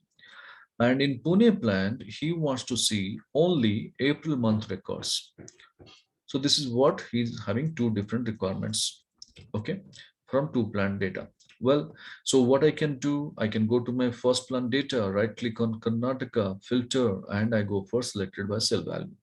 So this is what we learned and immediately we have implemented. My first plant, Chennai data, shows only the Karnataka related records. Fine, all settled, good. Now what's the next requirement? Pune plant, only April month. So when I go to Pune plant, April month and filter selected by cell value, what happens? Though Pune plant data filtered based on the April, but my Chennai plant data filter gets deactivated. So this is one trouble. So what is the bottom line from the entire discussion? You have got it, people. That filter, since it is a toggle key, we can only apply filter to a specific data set. We cannot apply filter for all the data sets. So this is one trouble over here, right? But when I say all these things to my boss is not ready to accept and not believing this is really a challenge. He doesn't accept that. He is telling, no, no, Prabhas, this is not true things. I have seen people using so many times. I have seen the big four people, they used to go for multiple filters in a specific Excel sheet itself. Well, if that is the case, can I ask a question to my boss in return? Sir, why don't you ask then and there? Those people, you could have asked them, how did you do this? I am telling I'm done. I cannot do it. So we cannot ask such kind of questions to our superiors. Definitely, we know that. Now, why it is not happening? Let us first go and have an understanding. See, as long as this data, it is there in a generic data format, we can only apply filter to a specific database only. We can have multiple filters if you have multiple data sets. So we will play a simple trick. What is that? Go to the first data set, that is Chennai data. I will select, I will convert the data into table. So to convert any data into table, you have to go for Control T. So Control T, T for Tango, T for table will be helping you to convert your data into table. So can you see now, the moment I go and apply Control T, it is converting table format, alternate rows are highlighted, filter buttons are embedded, all these things are happening. So as my boss was demanding, based on the region in Chennai, so I'll go for region and I'll go for Chennai. Okay, Karnataka. So Karnataka related records in Chennai plant data, we got it. Now what's the next one? Going to Pune data, April month record. Simple, I can go for right click, filter, selected by cell value, done. So 1 minute back, the story was complete impossible, it was seeming. But when we convert the data into table, the entire things are happening in place. So this is what people, whenever there is a need, if you want to showcase multiple information in one single worksheet, you can go for converting the data into table. People will love to see that because people don't like navigating multiple sheets, multiple Excel files. They don't like to see. So in those cases, this option will be pretty helpful.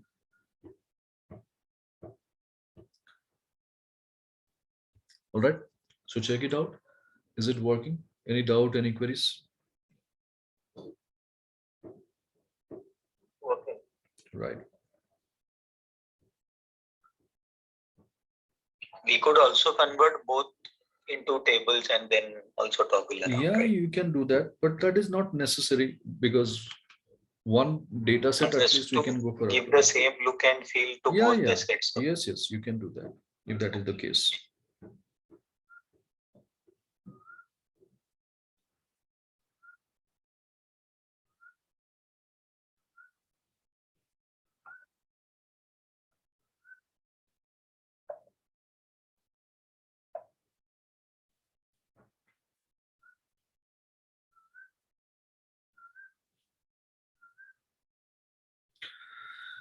All right, so with this, we'll go for a short break of 10 minutes, people.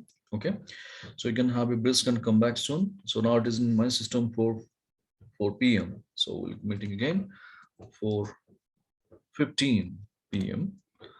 Okay, so you can have a cup of coffee or tea, have a brisk and come back soon. We'll discuss the rest. Thanks. Yeah. So I'll be in mute. I'll be back after 10 minutes of time.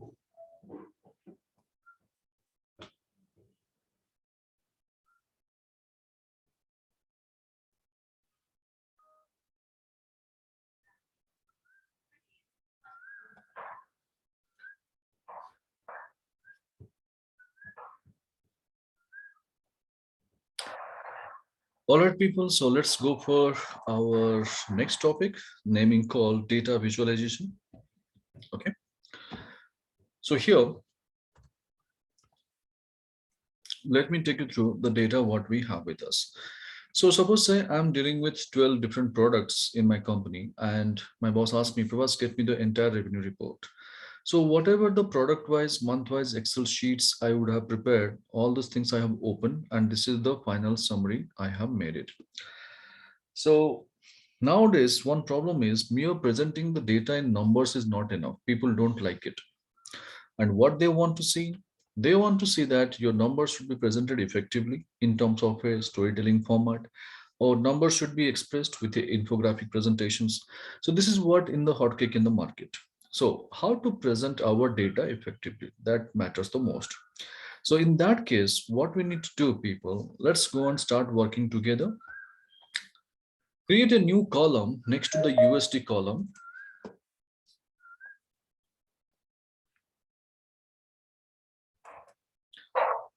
Naming it as visual. Slightly expand the column.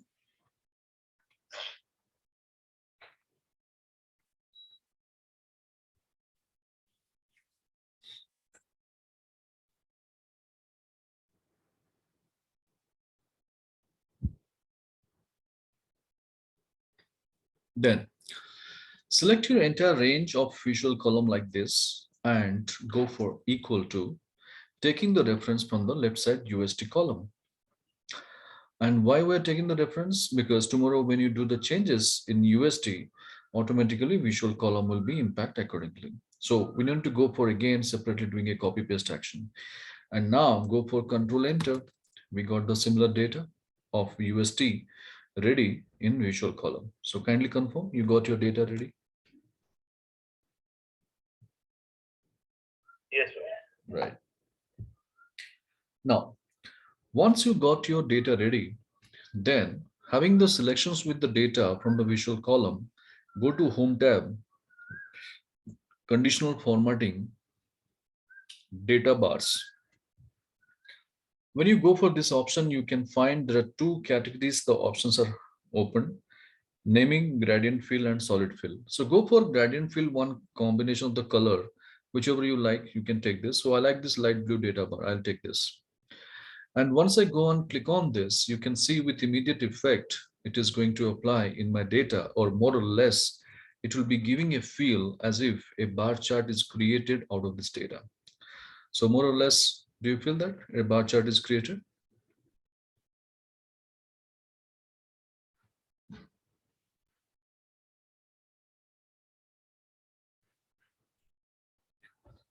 Right, people? Hope everybody Yes, has got the yes. visuals. Now, let us go and have a discussion how it is different from a bar chart.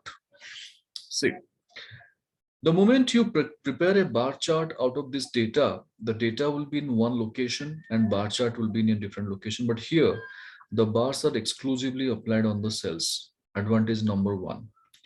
Advantage number two, if you really create a bar chart out of this data, it will be occupying more space of your Excel file. Whereas this bar style is going to occupy maximum hardly some space in KBs. So that is how this data bar style is definitely far better than your normal chart actions, whatever you do.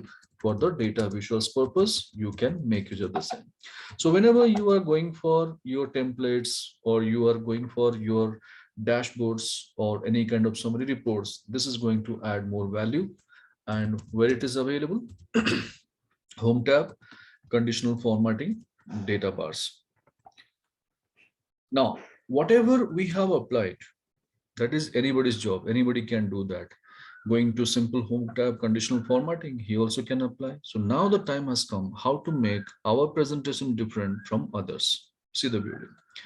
When I select my visual column data range, where already have the data bars, if I happen to see the backstage view of conditional formatting rules, I need to go to home, conditional formatting, manage rules. So this is the place where I can see all the rules. So I'll go for manage rules.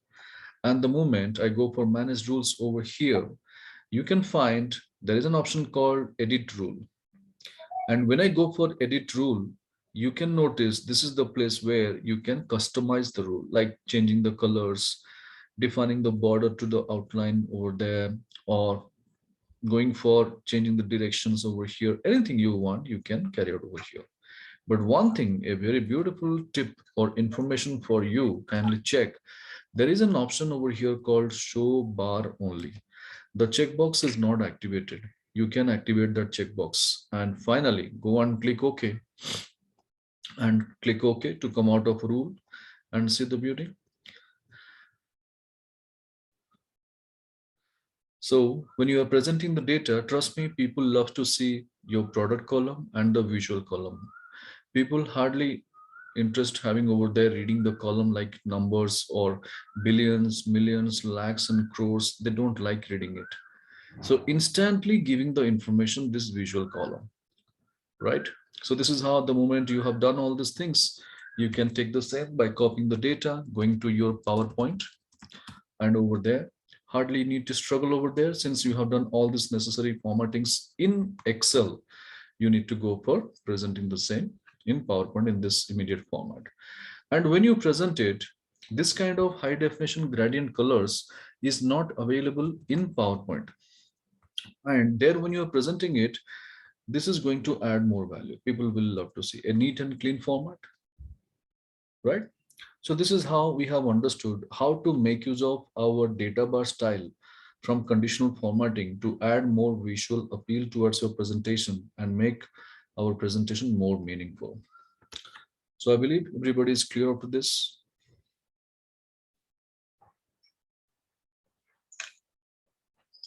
Yes, sir. Right.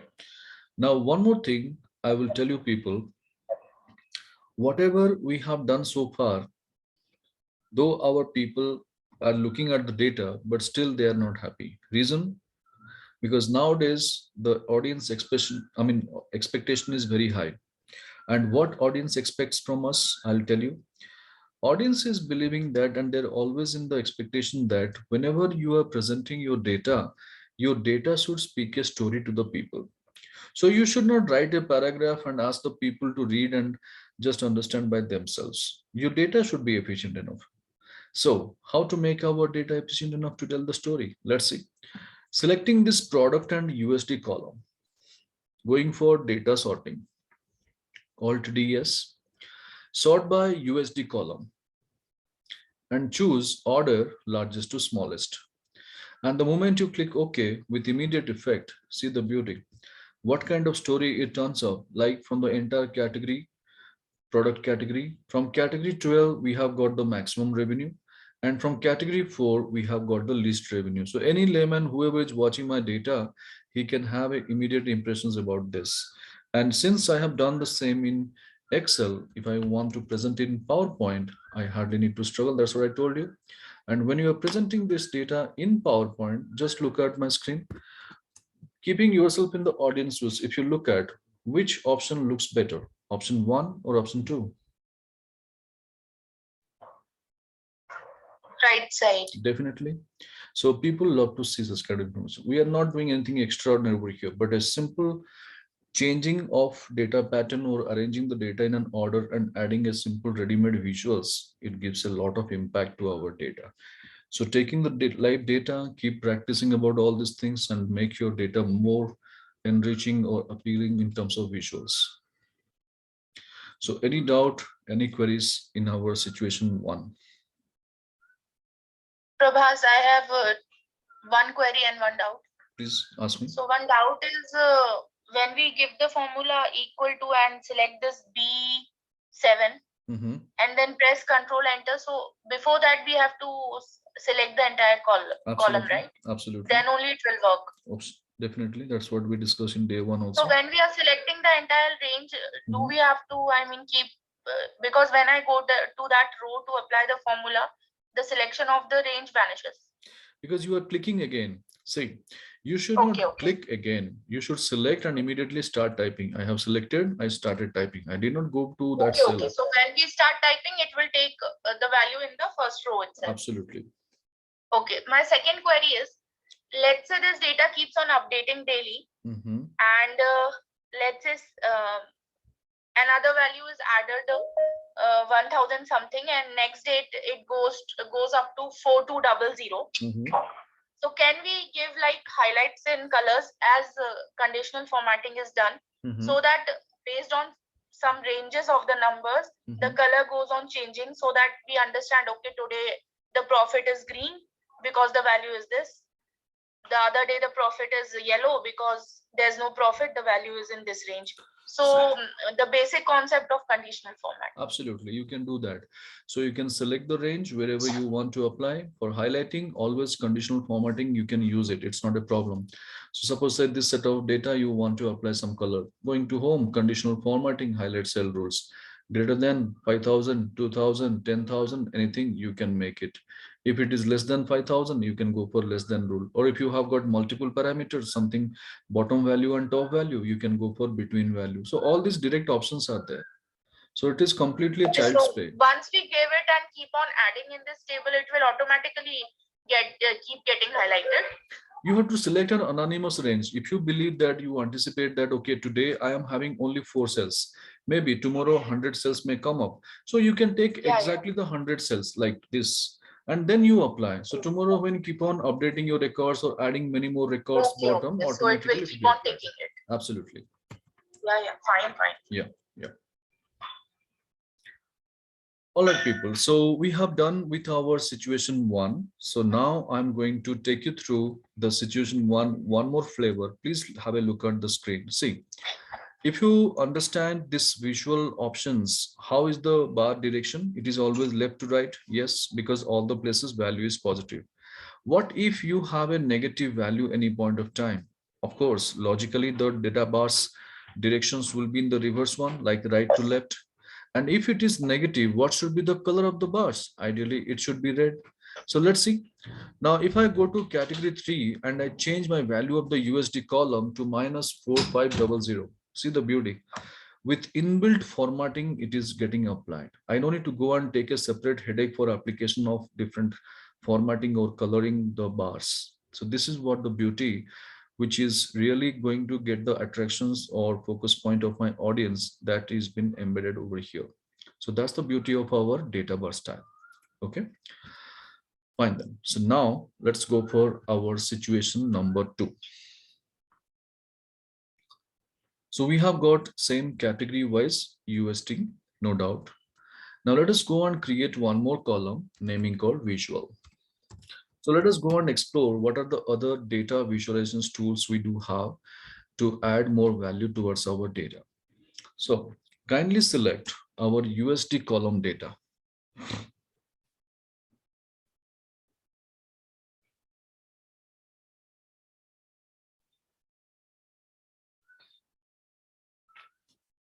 Then going to insert,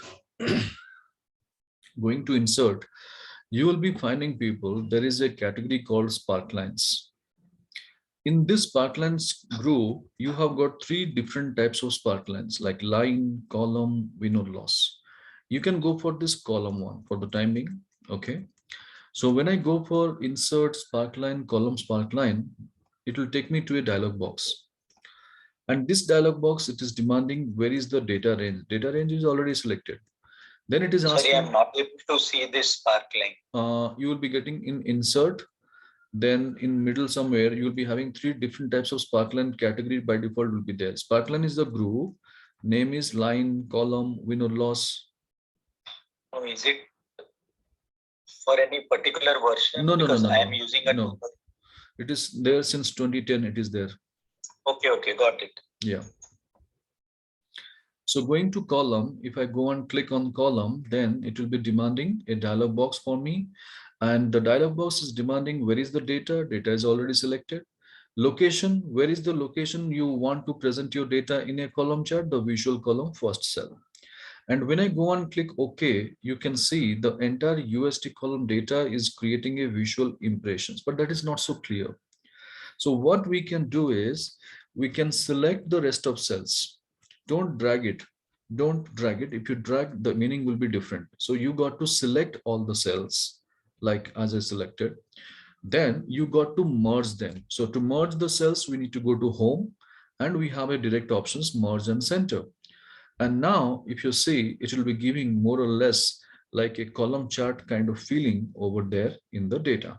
So this is through Sparkline, we can get it. And where we get the Sparkline? In the insert tab, Sparklines, and option name is column Sparkline. So I believe everybody is getting the same. Please confirm. Yes, sir. Right. Now, as I said you already, whenever you are presenting your data, make sure it is speaking a story to the people. So what we can do in this category and USD, we can select and go for data sorting. And data sorting, you can do always with the numbers, so USD column, and order should be largest to smallest. And the moment you do this and click OK, with immediate effect, your beautiful story turned up. What is that? The highest column is nothing but the category 12 generating the maximum revenue. The lowest column is nothing but category 4, 1, 2, 3, 4 lowest revenue. So anybody, whoever is watching my visuals also, they can correlate to my data and they can have a simple understanding about this. So this is how we can make a better presentations by taking this kind of visualizations tool called Sparkline. So any queries, any doubt in this, people? Prabhas, after selecting the whole column, how did we generalize it? What was the next step? After getting it in G7, you got to select along with G7, you have to select your cells up to G18. And then you have to go to home and merge. Okay, yeah. That I forgot. Yeah.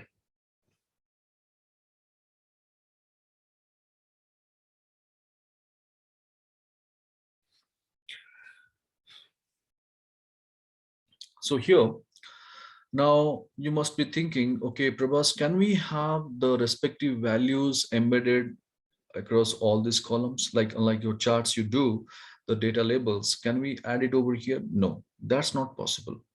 This is just a mere visualization purpose. You can use it, but like your charts, you cannot have all those flavors or privileges to make your visual more impressive over here. So one thing you can do, I can help you.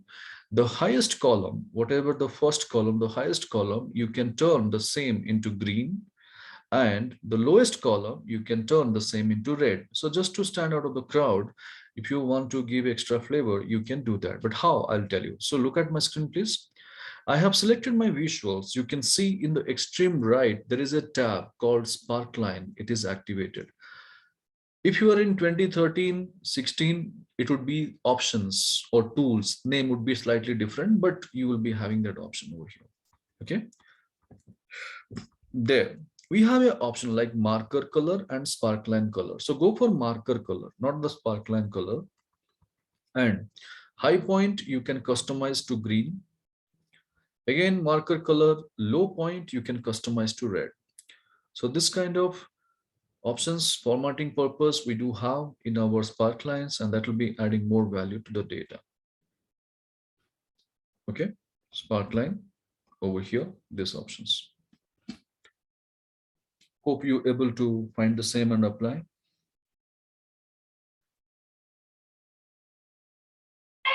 So it's not coming in my version is different. So no problem, Armin. You can share your screen. I can guide you.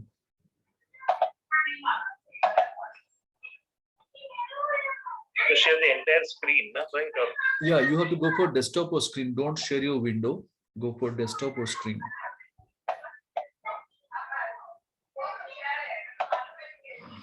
okay. Right. So you have got the extreme right tab. Design is there. Design. You can see design. Yeah. There you have got sparkline color, marker color. Yes. Go to marker color, high point. High point. You choose high point. Navigate. Green. Green. Low point. Again, go to marker color. Low point is there also one option. And then you can go for red. Right. You can slightly expand the column so that it will be having the proper significant look over there. Yes. Right. Yeah. Fine then. Welcome. So I'm taking the control back on the screen, people, over here. Now you just look at my screen over here. As I told you, the moment you look at the values from my screen, the highest column is turned out to green, the lowest one is turned out to be red. Fine. But all the places, the columns are, the directions are always from the axis towards top, axis to the above level. What if I have a negative? Should be definitely the column should be below to the axis. We know that very well. And what should be the color of that particular column? If it is negative, should be red, definitely. So let's go and check it. In category 3 from USD column, if I go and change this to some negative 4,500 and check the beauty, is it immediately getting the proper directions of our data to represent our negative data ideally? So these are the inbuilt options we do have in our presentations tools in Excel since 2010, but hardly I ever see people using it. But when you use it, so many beautiful options we do have. Like the advantage of using this is, first of all, it is not going to occupy more space of your Excel file. Second thing, it adds more visuals appeal towards your presentations and people will love to see, because every time people are not happy enough watching your numbers. And whenever you are using any kind of dashboard, summary report, or any kind of your templates, this options plays a pretty good role. And nowadays, this is hot kick in market. And trust me, people pay a hefty amount to create the dashboards. Trust me. We have been also doing for the corporates. Like right now, we have one in the pipeline. One is for Mercedes-Benz and one is for Hyundai. We have been doing that. Of course, the requirement is different types of requirements. Some macro related dashboards, some Excel formula related dashboards, some Power BI related dashboards, different options. But people pay for that. So once you learn and started implementing at your workplace, imagine how much of cost, how much of time you are going to save for you as well as for the organization. And definitely whoever is going to watch your data, they will be very happy and they will be treating you definitely as an asset for the company. All right, so situation 2, I believe this is clear, people. Yeah, any doubt, any queries? All good, progress. Great. Now we'll go for our situation number 3. Okay. So now we are going to discuss about how to make a historical comparison of the data and how to present our data effectively to the next level. So if you see, we have got the categories of the data, like 12 categories, and we have got 2 years data, like 2019 and 2010 data, 2020 data we do have over here. Now, if I want to do a presentations by taking a comparison of last 2 years data, how to present it? Let's go for that. Start working together. Keep your cursor next to the 2020 and insert a column. So insert 2 columns. How to insert? Alt-IC or right-click, insert column, whichever it is comfortable for you, you can go for it. And name the columns. Alt-IC. Alt-I for insert, C for column. Insert column. Similarly, if you want to insert row, Alt-I-R. So C for column, R for row. If you want to insert a worksheet, no need to go and take your mouse pointer, click on the plus symbol. You can go for Alt I W. So C for column, R for row, W for worksheet. Alt I is the common key.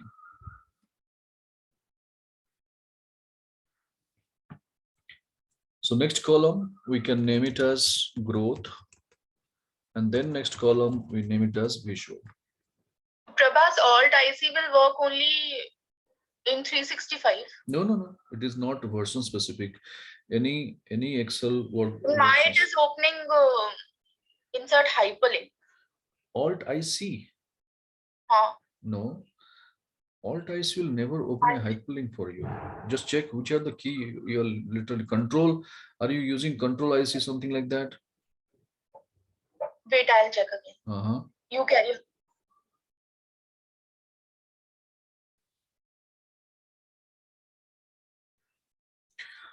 All right. So now I believe everybody is ready with the data columns, growth and visual. It's working now. Yeah. So now the first thing is we are going to create the growth column. So what should be the formula for growth? Anybody? Equal to basic mathematics. What we do? 2020. Like 2020 minus divided by. Simple. We are not going to calculate in terms of percentage, so don't go for division and all. Just make a simple formula, basic mathematics 2020 minus 2019. And the moment you hit Control Enter, you got your growth column ready.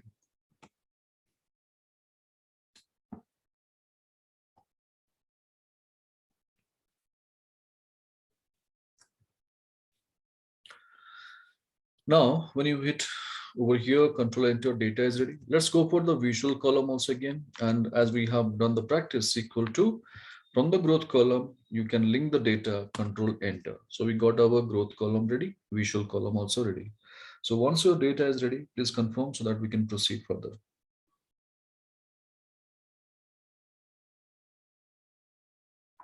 Ready. Very good.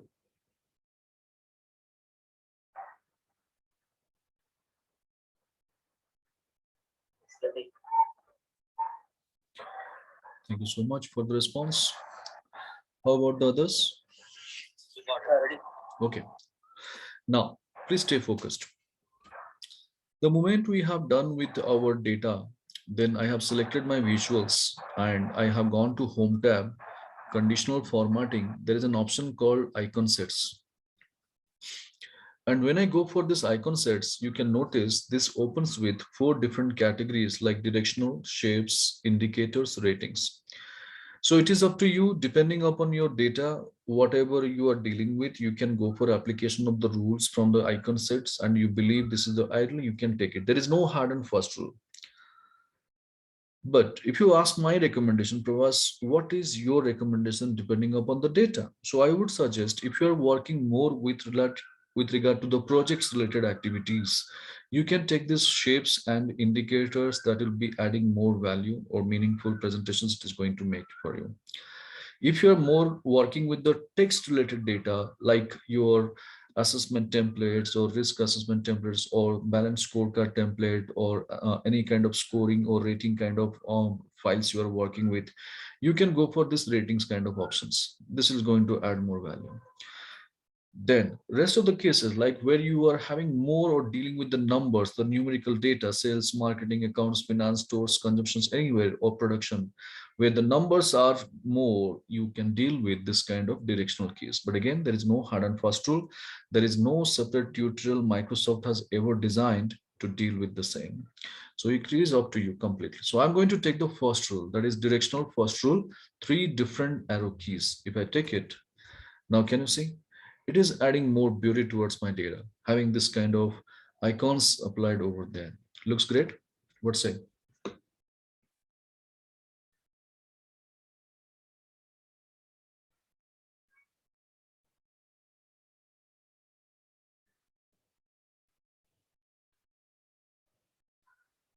Right. But while there are few numbers which are negative, but still the arrows instead of pointing downwards are pointing towards the right. Yeah, that's a good one. I can also see that. So can somebody mind answering the question raised by Param?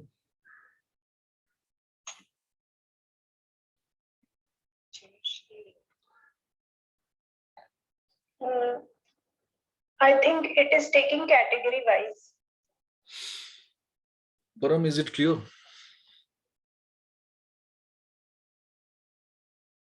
No.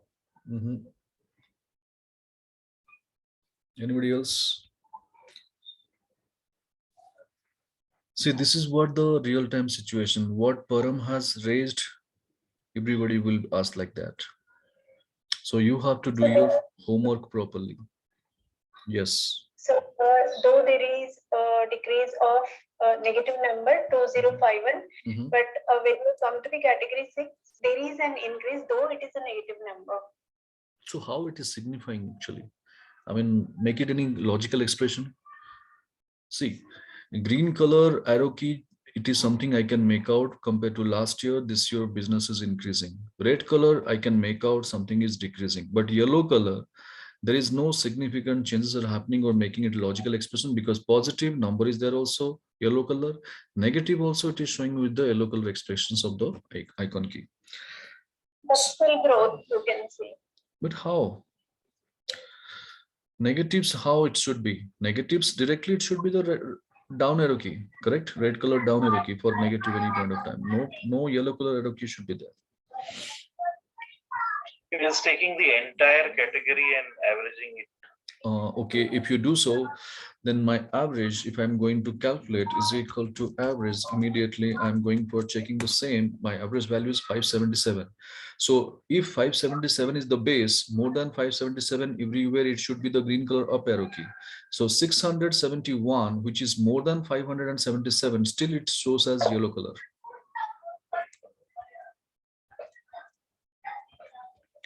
So this is what the problem. Do not ever take direct as it is command from this icon sets. And if you take this, then this kind of questions are going to come. You are going to invite this kind of troubles from the audience. So you have to be very clear on this. So whatever you are presenting, you should have the backup answer for that, right? So what is that exactly? So never ever present your data in this format, because it is not correlating to our data. It is getting applied, but it is not exactly matching with our data records. Why? Our data is there in terms of numbers, but it is calculating in terms of percentage, and it is showing the details in the backend. The rules is set like that. And any point of time, if you happen to customize the icon set rule according to your need, how to do that, that is the next objective. Let's see. So please watch my screen for a minute. I have selected my visual column. Now suppose say my boss is very particular. He is telling Prabhas, this is quite confusing, just avoid all these things, make it very simple rule. What is that? If it is positive, I mean if it is compared to last year, volume is increasing, green color up arrow key. If it is decreasing, red color down arrow key. In case by chance, if it is same, it is there is no growth or degrowth, it should be yellow color icon should be there. All right. So having that aim in the mind, if I want to customize my rule, I need to go to Home tab. As I told you, whenever you happen to see the backend rule any point of time from the conditional formatting side, you need to go and navigate manage rules.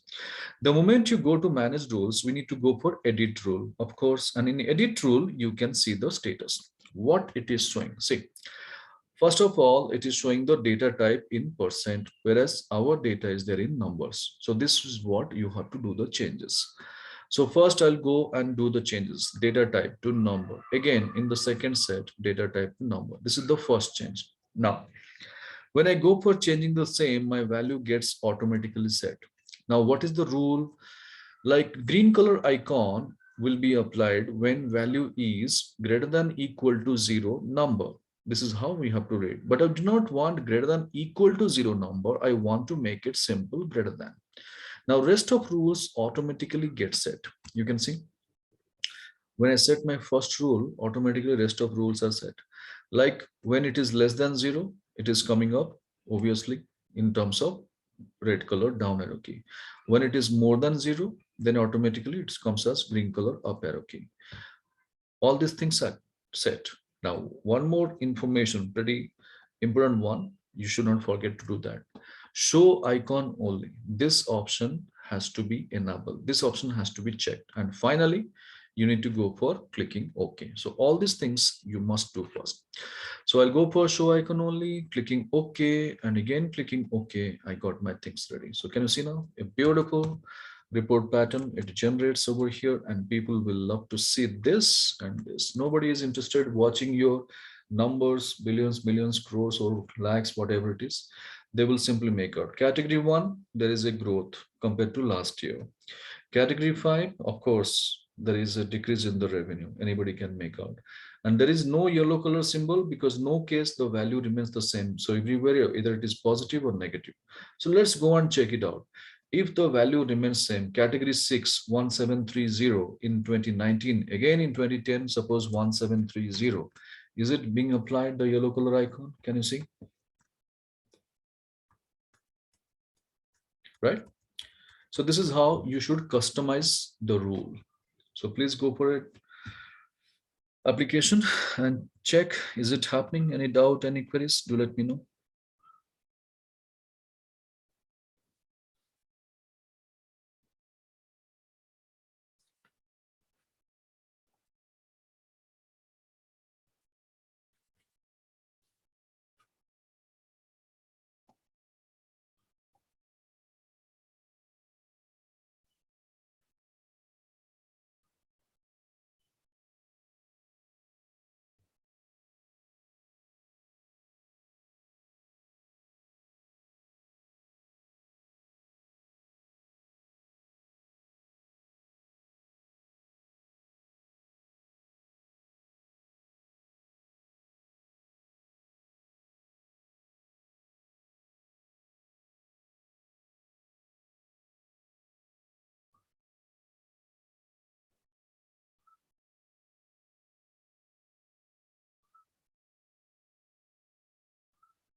The color is not changing when the number is 0 for me. Why is it?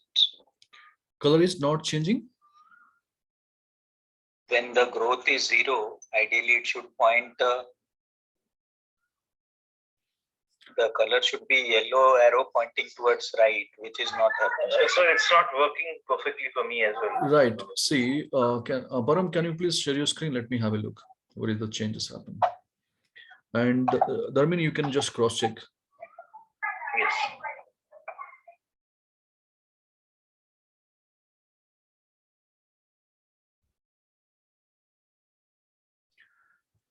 Okay. So first of all, you please select that visual column where you have applied. Then go to conditional formatting, manage rules, and edit rule. And let's see. See, the first rule, that green color icon, you have not changed the operators. It is still showing greater than equal to. You should make it as only greater than, not equal to. Yeah. Then automatically it will be set. Go and click OK. Again, click OK. And see the yellow color icon will be there. Okay, thank you. Yeah, welcome. So Dharmin, for you, is it working now? No, it's okay, not working. Please share the screen.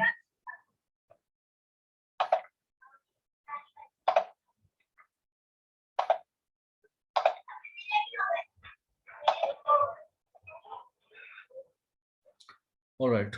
So go for the same conditional formatting, manage rules.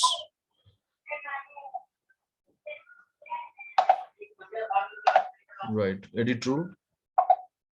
Okay, so 1 minute. I think it's yes, numbers is not changed for this. Fine, rest of things is fine. Click OK. Again, click OK, and be done. Done. Right. Yes. Right. So all this information, people, whatever we discussed, like this data bars, icon styles, and this Sparklines, everything over here again, this is going to help you while designing your dashboards or summary reports, tabular reports, or templates over here. So this option, it is available as icon sets.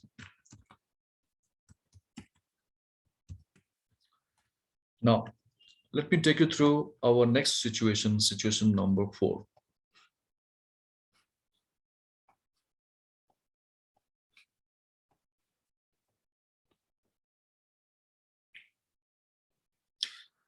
So here, I'm going to take you through a beautiful concept nowadays, which is hotcake in the market, or people are more demanding about that in terms of visual effect is, I'll show you first.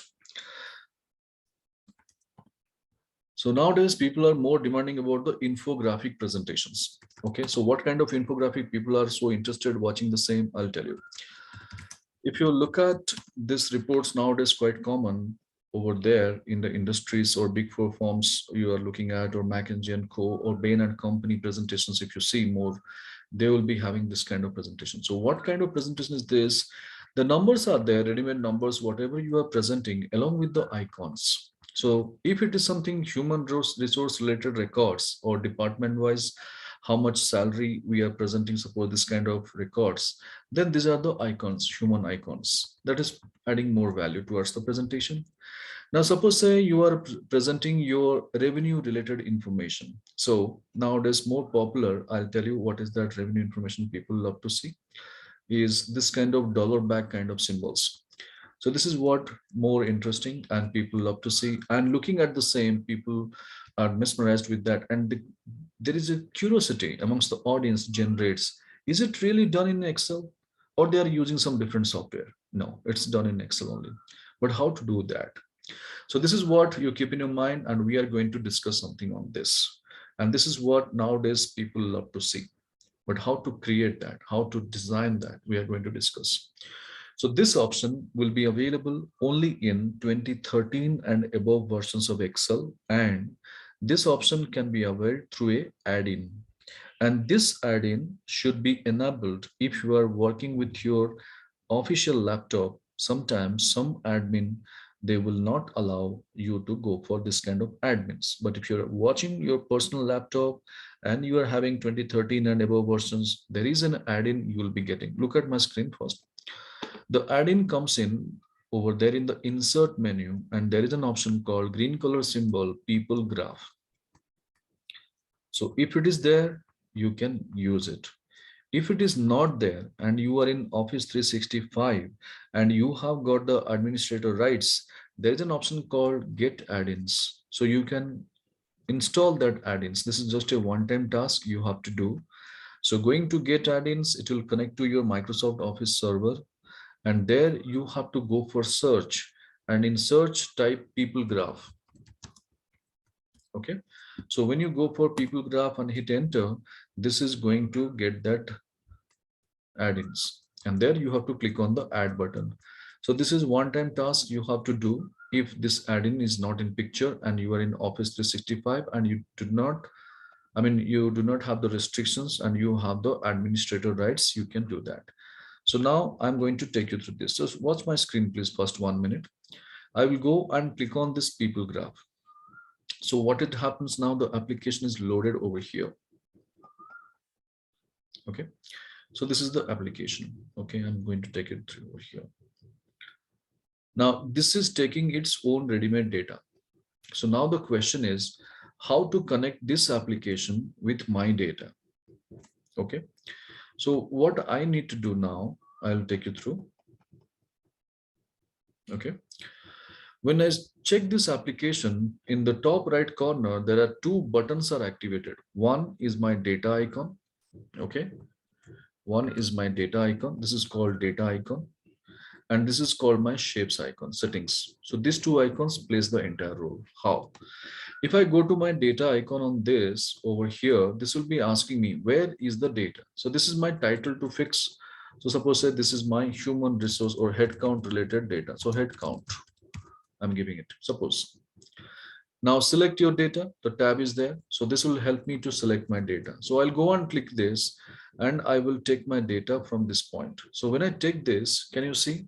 This will be giving me a message, how many rows and columns I have selected. So I have selected 2 columns and 6 rows. So that information, it is displayed on the screen. So I need to go and click on this create button. So when I go for that, with immediate effect, my data will be embedded inside this application. Okay. Now, if I go and enlarge it a bit, the entire information should be available 2674. All right. Now, once I do this over here, This is human resource related records or headcounts related information. That's why this human icons is more ideal for me. If you recollect, I showed you when you have the revenue data, this kind of dollar back symbols, how to use it. See, if I go back to this application, on the top right corner, there is a button called settings. The gear button style is there called settings. If I click that, it opens up three different tabs. One tab is called shape. And in that shape, if you see, there is a dollar back kind of symbol shape is there. Only thing is I need to check that. If I select, automatically my human icons turns out to be the dollar back symbol. So this is how this kind of dollar back applications you can apply if you have the revenue data, or if you have some HR related or employee related some information, you can go for this kind of human icons or this. So this is how, if you have this add-in enabled, you can make use of that. So please go for a try, those who have got the add-ins enabled. Or if you need my support, do let me know. I would help you by watching your screen. So process is 2013 and above, right? Yeah.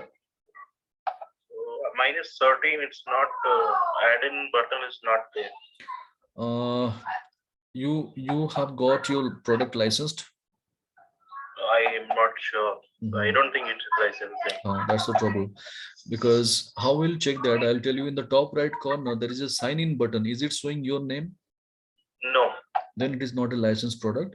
So if you have to buy the license key, then only the add-ins will be enabled. Okay. This is one. So won't be applicable for me. Yes. Right now. Yes. Yes. Prabhas, for me it is there, but still saying loading and loading from last 3 Yeah, this is just one-time job. It will take time to load first time. If it is taking much time, do one thing. Select that application and delete. Just press the delete button. Okay. And again, go for checking this add-in. Go and click.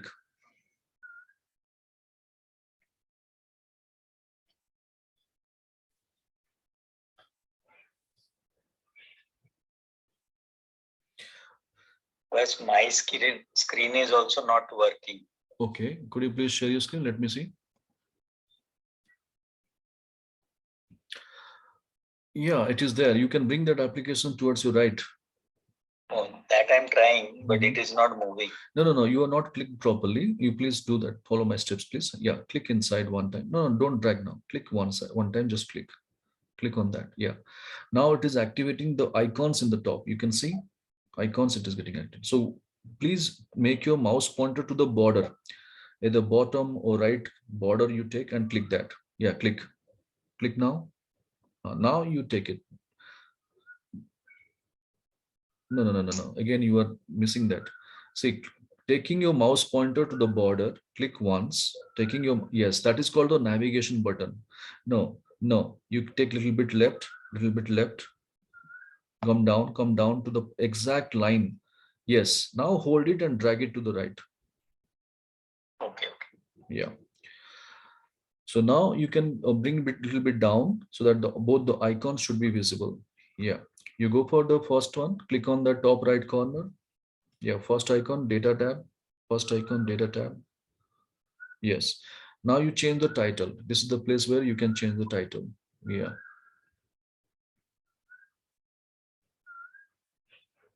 Right. Now go for select your data.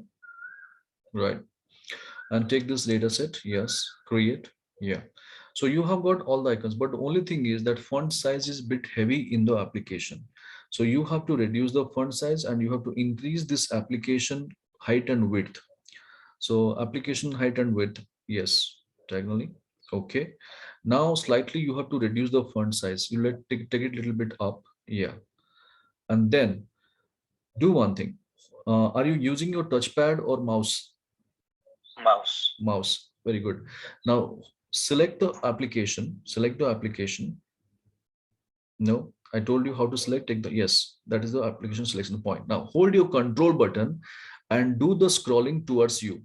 The mouse scrolling button in the center is there. Do the scrolling towards you. Yeah.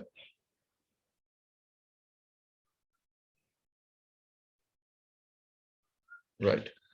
Now You can see all this information is available and displayed on the screen. Yes. Right. So this is how you can make use of this add-in, and this add-in you can take it to PowerPoint also. It will be adding more value, and more or less it will be giving a feel of a infographic presentation. Okay. Right. Welcome. So I'm going to take the control back on the screen. Let me see some more queries is coming up. What's that? Okay. So this is asking by Pallavi. It is getting loaded. Yep. Okay. Okay, Pallavi, what's your query on this? I guess everything seems to be fine. Nothing, it's done. Okay, great. Fine then, people. So this is how we can make use of this kind of add-ins options to make our visuals more impactful over there. Now, I'm going to give you some more info on this point. Whenever you have some data in place, suppose say, then how to present it effectively. I no need to do anything. Just look at my screen, please. Now, suppose say whenever you want to show the trend of your data, say about your products or your, suppose say you have got finished goods or the output or some inventory related information, anything you want to showcase some trend last 5 years, how is the trend? Now, suppose say I have got some data to 2017, I am going to present it up to say, suppose say 2021. Okay. So these are the different categories of the products, and I would like to showcase. So I'm taking some dummy data for you, some random data. Okay, so this is what the scenario.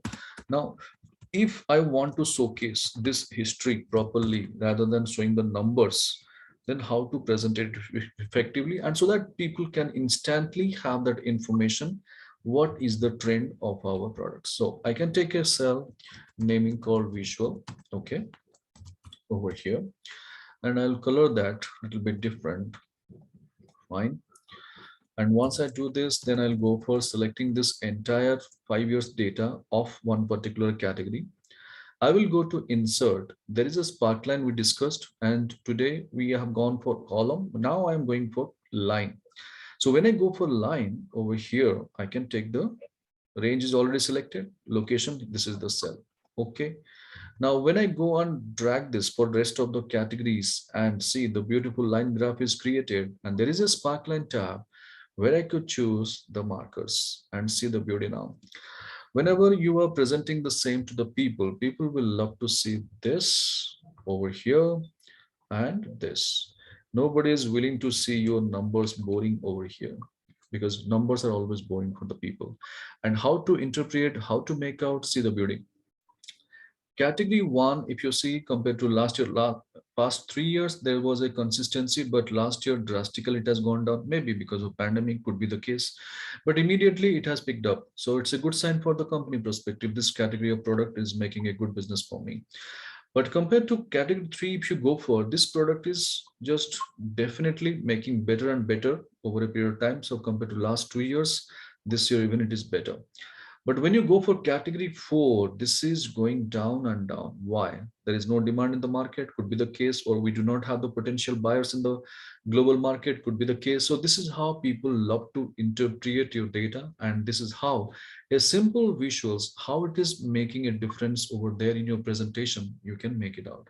So it is about you, it's about your art, how you are presenting the data. So these are the tools mostly people use. So taking the live data, keep practicing about all these tools. Trust me, you can make your things better. All right, people. Any doubt, any queries in this data visualization sheet, people, anybody? So how to use data bars, how to use sparklines, how to use icon sets, and how to use the add-in, all these things I showed you. If you have any queries, please ask me. I'm holding it for 1 minute.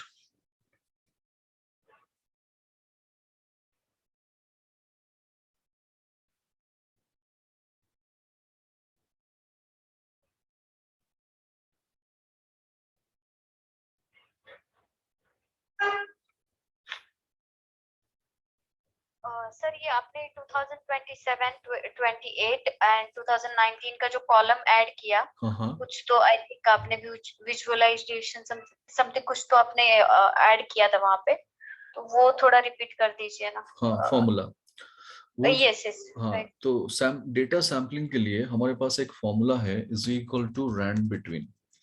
So rand between आप जब जाओगे तो ये पूछ रहा है कि bottom कितना value. You can define your bottom and top values. जैसे कि मान लो मुझे बनाना है 1000 मिनिमम एंड मैक्सिमम 5000. तो जो भी वैल्यू बन के आएगा ये 1000 और 5000 के बीच में ही रहेगा. It will never go down below 2000. It will never go beyond 5000. And the moment I hit control enter my data is ready. Okay, thank you. या welcome.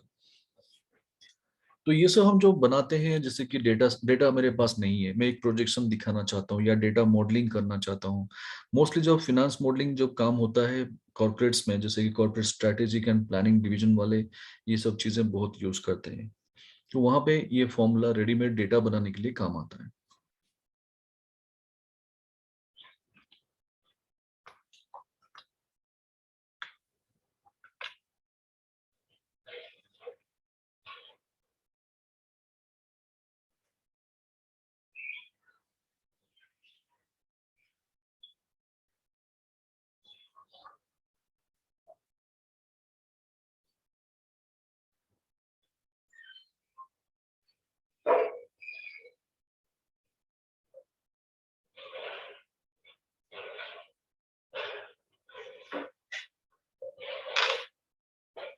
So if everybody is clear, shall we proceed?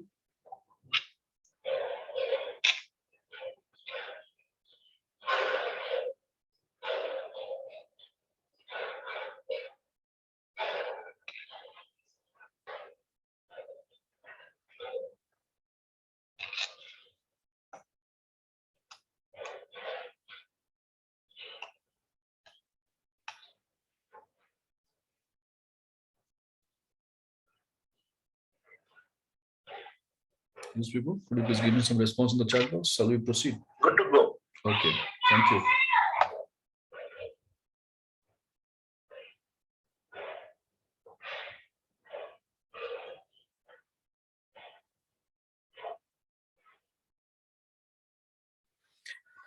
All right, so now we are going to discuss the next sheet is about our VLOOKUP and HLOOKUP, the most powerful formula of our Excel.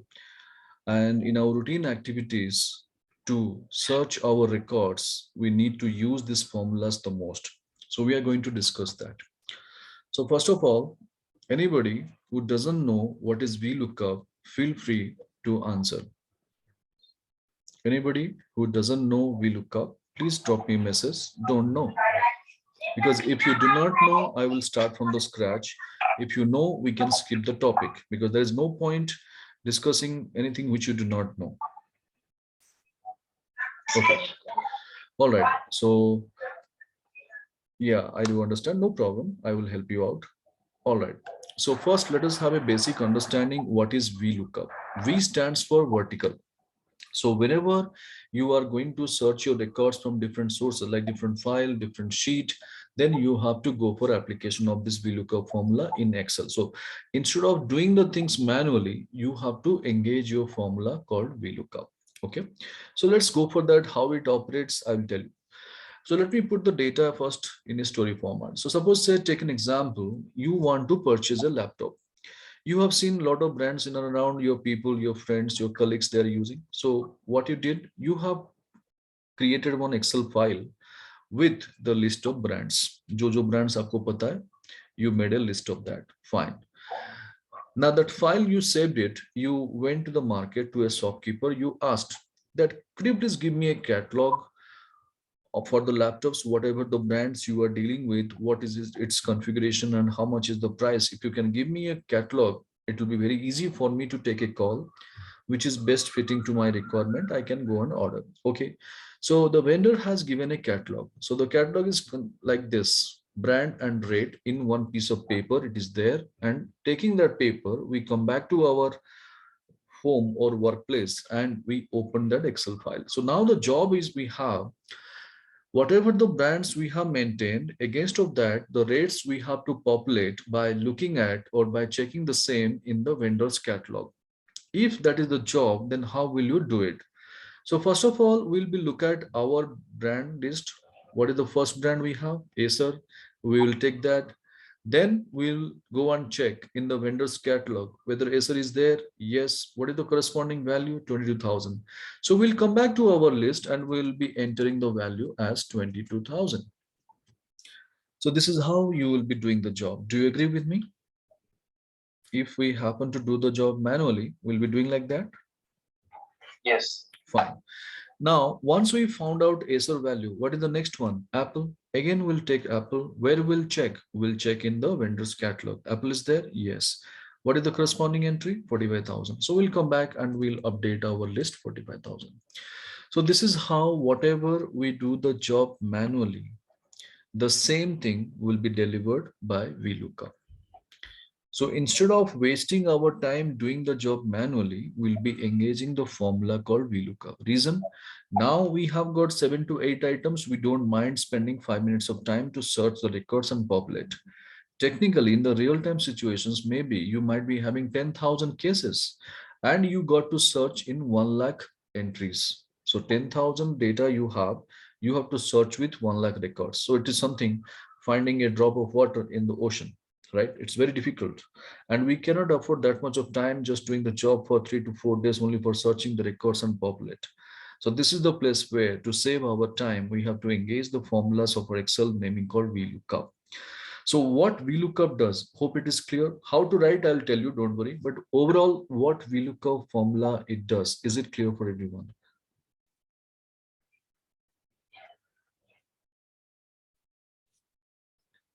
Now, Yes, sir. let us go and have an understanding. So no need to do anything, just look at my screen, how VLOOKUP works. I will go for making you understand each and every element of VLOOKUP. Okay, so what VLOOKUP asks me? Lookup value. VLOOKUP asks me lookup value. So what is the meaning by lookup value? I'll tell you. Lookup value is nothing but what we have with us to search. जो हमारे पास है ढूंढने के लिए, that is nothing but our lookup value. So in our data, what is the first value we have? What is the first brand we have? Acer. So this is nothing but our lookup value.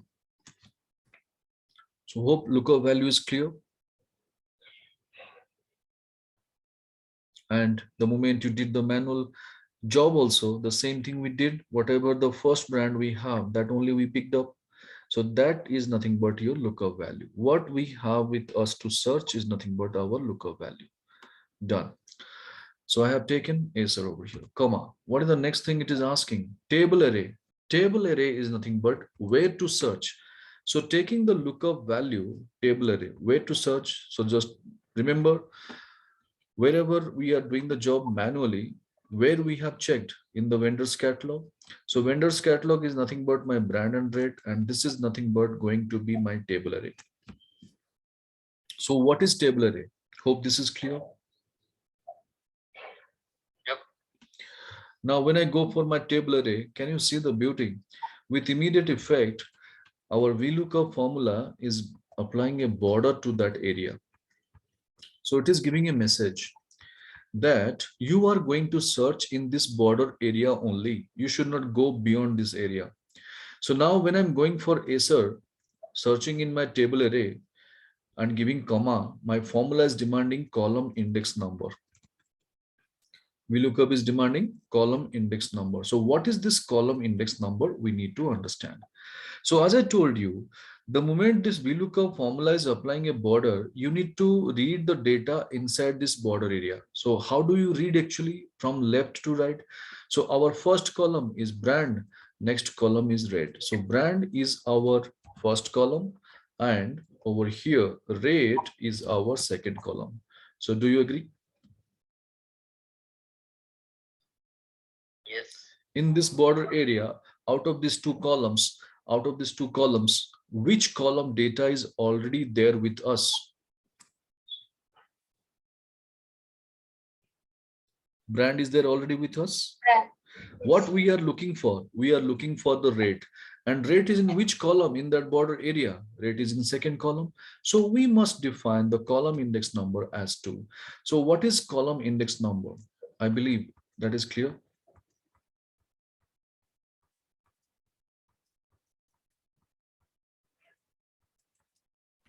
Comma. Range lookup, true, false, approximate match, exact match, quite confusing. And when we discussed doing the job manually, we have never discussed anything with regard to that. So VLOOKUP is asking like this and it is making a lot of confusion. So do one thing, completely forget that. Just rule out this, just ignore this, but ensure one thing that VLOOKUP always ends up with 0. So what is the significance of 0? I'll tell you. 0 is standing for making it as one-to-one match or exact match. So what is the meaning by one-to-one match or exact match? Like, if you look at your first brand, it is showing Acer, spelling ACER. When you go and check, if at all Acer is there, ACER, then only the corresponding value, the column 2 entry 22,000 is going to be populated in the red column. So this is called nothing but your zero purpose one-to-one match or exact match. Okay. So with this, we complete our VLOOKUP formula entry. Now hitting enter, we got the first VLOOKUP purpose value ready. And as we know, when the formula is ready for a cell, the same we can apply for the rest. But the problem is, in case of Dell, Samsung, Toshiba, it doesn't pick up the value. Why? Is it not there in our vendors catalog? Yes, all are there. But why only in these three cases it is not picking up the value? Let's go and discuss. We have discussed so many times in our day one. The moment we copy this formula towards down, can you see the border area, the vendor's catalog range is moving. So what we need to do, as we learned? Freeze Yes. the column. Yes. Just for Okay. So there were three types of locking system we learned yesterday. So F4 once, what it does? F5. No. F4 once. F4 once, F4. what it does? It locks the row and column. Absolutely. So F4 once, no movement, row and column, both will be locked. F4 twice. F4 twice. It locks only the row, column will be free. F4 thrice. Column will be locked, row will be free. So which option we should avail? 3 times. How come it is 3 times? Because F4 twice. F4 twice, how come? See, F4 twice and thrice, something is moving, something is restricted. But F4 once, no movement, neither towards down nor towards right, neither in the row movement nor in the column movement. So if the range is there, there should not be any movement. So we should go for F4 once. So C3 to D13 should not move. If I go for F4 twice, what will be happening? Only row will be locked, but column will be moving, right? So this is the reason why we have to be very careful while doing the locking system. All right, so since there is no movement of our range, we have locked this entire range, but formula is rectified only with one cell, but we need to apply for the rest. Shortcut, Control Enter, and we got our VLOOKUP formula ready. So this is how people, whenever there is a need, you can go for application of your VLOOKUP formula, and you can apply between two different Excel files, two different Excel sheets, or in the same Excel worksheet itself, top to bottom, left to right. This is going to fetch me the value. So please go and apply the same and confirm it's working for you. Any difficulties, any doubt, any queries, feel free to ask.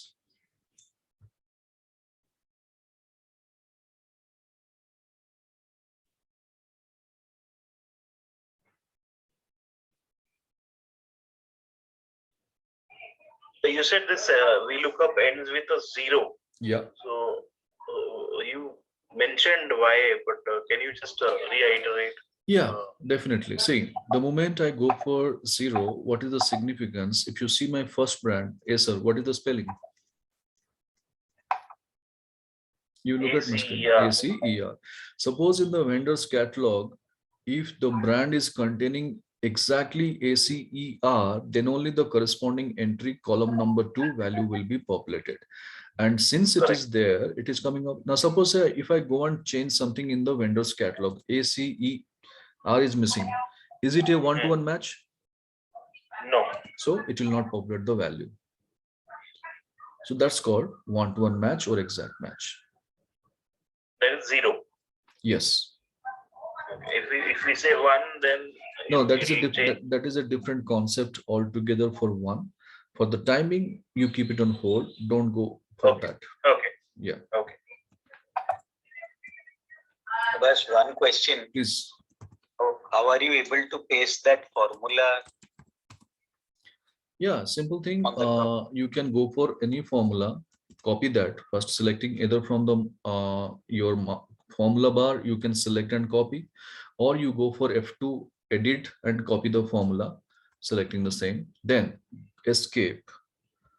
Go to the destination cell wherever you want to paste it. But before pasting, hit the spacebar one time and paste. It will not be executed as a formula. It will be treated as a text. Got it. Yeah. Welcome. So I believe everybody is clear with VLOOKUP, those who were working for the first time. So of course, Pallavi, that is why it has been designed. VLOOKUP will be easy in a huge data set. Even though if you have 1 million rows, VLOOKUP is going to work like a charm. That is the only way. So always we'll be using 0 in the exact match, right? Yeah. As such, remember this only, that I have to end up my VLOOKUP formula with 0. Because one has a different meaning and different significance. It's not exactly approximate match. We believe, okay, ACER is there, and even if ACE is there, so first 3 characters is matching, and this is called approximate match. Literally, we dictionary words think like that, but that is not how it has been designed. It has got a different uses. So that's the reason why I told you, don't go for 1, because very rarely 1% case only you will be using 1 over 1. But rest of 99% cases, you will have to use only 0. So that's why we make a standard practice to avoid all the rest of confusions. Always end up your VLOOKUP formula with 0. And also, Prabhas, this rate column, I mean the index column number, the value which we want to fetch actually can be like 3, 4, 5, anything in the multiple column table. Yeah. If you have the columns in this format, like suppose say while I'm selecting table array, I'll be selecting like this. So which column I have got the rate 1, 2, 3, 4, 5. So I have to give the column index number as 5. Okay, now I'm clear. Yeah. Thank you. Welcome. All right. So just out here. No problem. When like we are doing it here, does the table have to be in the same order? Say, for example, had the catalog been in the format of rate and then brand, then if I apply the lookup formula, it doesn't work. Definitely. So in that case, how do I correct that? Well, so because what we do is then we cut the rate, bring it to the right side. Is there a way to do away with that and then still apply the VLOOKUP formula? No, because first I'll answer your second question. This problem, if it is there also, we can get the answer, but not with VLOOKUP, because VLOOKUP has got its own rules. I will tell you what are the rules you need to first satisfy before going for VLOOKUP application. And to answer your question precisely, even if the column is not in order, if you want to do it, there is a formula combination called index and match. So index and match, it doesn't see the rules. Whatever the way, if it is from left to right or right to left of your data flow also, it is going to work for you. So same thing, suppose say take an example, since you are asking immediately, I'm going to prove that over here. Now suppose say I have got the data. Okay, I am interchanging my data over here in this format. Right now, if I want to do the check, what I can do is equal to index. I cannot get this through VLOOKUP, definitely. So since you are aware of that, I'm going to directly the formula index. So I'll go for, this is the index area, comma, row number, which row I'm looking for. That has to be decided by the brand. So for that, I'll be going for a match formula. Lookup value is this, comma, lookup array is this. I need to lock it. Reason, when I copy the formula towards down, it should not move down. So this is going to get me which row data is going to match. So if you look at in this array, how many rows are there? 1, 2, 3, 4, 5, 6, 7, 8, 9, 10, and sixth one is matching. So my match formula will be deciding the row number. What is that? Is it going to give me 6? I got it. Yes. First work is over.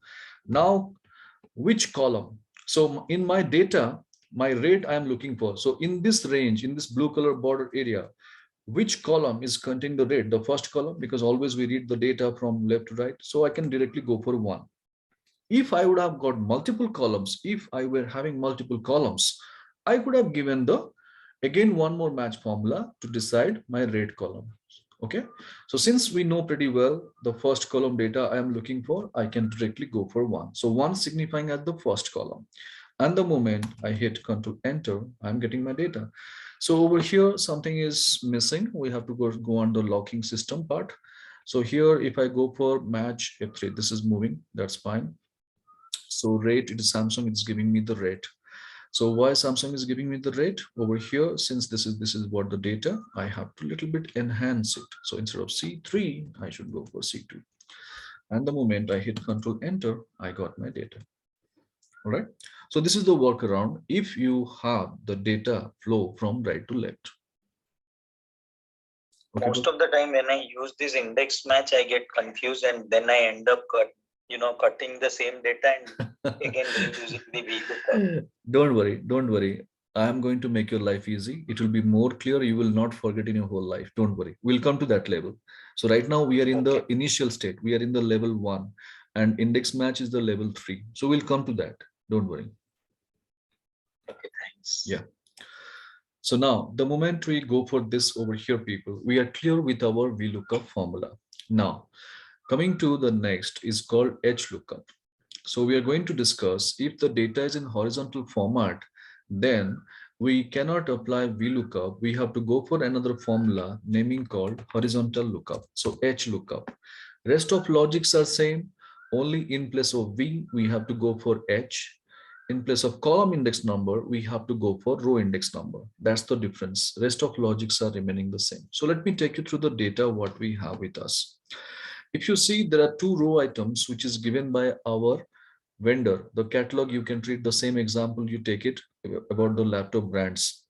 So this is what the catalog given by our vendor. Okay, now below to that you will be finding there is 2 row items over here. On one row is containing the brands, the list of the brands, and we have a job. We need to populate the respective rates for those brands below exactly by looking at the vendor's catalog. If that is the case, then what we can do, we can select the entire array where the solution I am going to design. So first 1 minute, please watch my screen, understand what I'm doing, then you go and apply. I'll be giving time, don't worry. So first of all, I will go for HLOOKUP. H stands for horizontal lookup. Like what it is asking me, it is asking me lookup value. If you remember, VLOOKUP was also asking for lookup value. Can you see the similarities? Right, people? I told you what is the meaning by lookup value. What we have with us to search. तो हमारे पास क्या है ढूंढने के लिए? Anybody?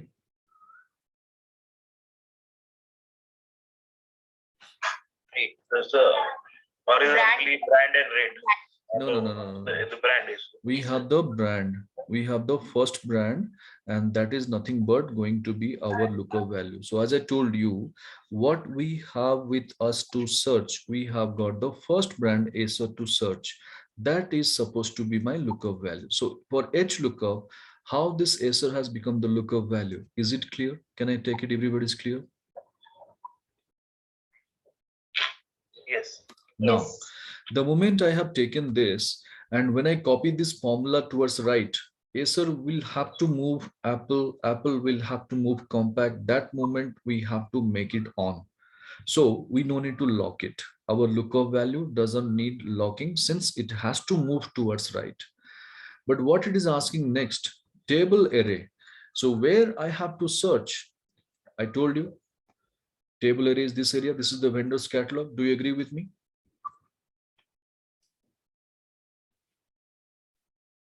Yes.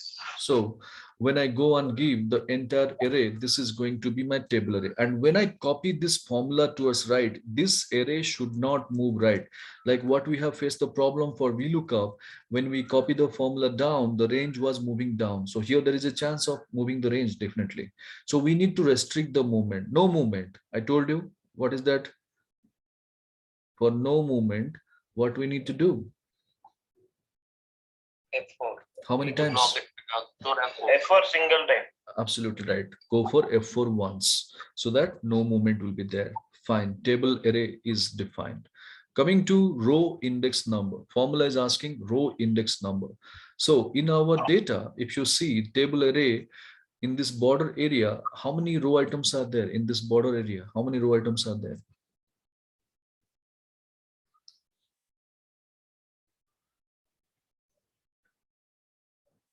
There are 2 row items. See, don't get confused by row and column. Vertical section is the column, horizontal section is the row. So 16 and 17, can you see it is defining already? But we cannot read by the row headers. We have to always confine with the border area. Now, when you look at our data in this border area, how many row items are there? Can you see? 2. So what is the first row item? Brand. And what is the second one? And out of these 2, which is already there with us? Brand is already. So what we are looking for? Rate. So rate is in second row. So row index number is nothing but our number 2. So why we have decided row index number 2? Is it clear? Comma. As I told you, VLOOKUP ends up with 0. Similarly, HLOOKUP also asking us true, false, approximate match, exact match, all those things quite confusing. So go for 0. 0 stands for exact match or one-to-one match. Formula is ready only for a cell, but we need to apply for the rest. What is the shortcut? That's control enter. Control enter. Very good. Control enter. Very good. So that is what we have applied and our answer is ready. So this is how people, whenever there is a need, you can go for your formula called horizontal lookup. And if your data is in horizontal format, you can always go for this. So please give it a try. Any confusion or any queries generating in your mind, please feel free to ask, because these are the essential formulas in our routine activities. And whenever we need to search the records between 2 files, 2 Excel sheets, you have to make use of that.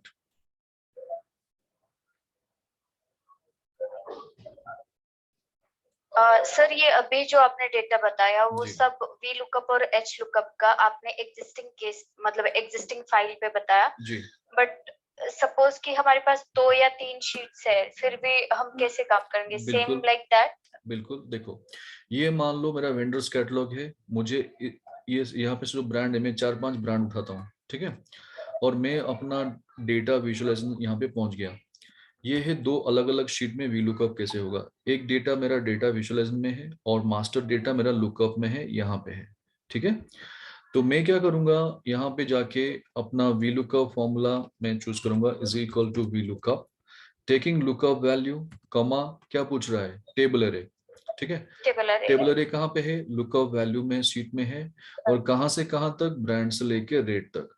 तो आप देख पा रहे हो formula bar में already मेरा formula दिखा रहा है, मैं जो लिख रहा हूँ।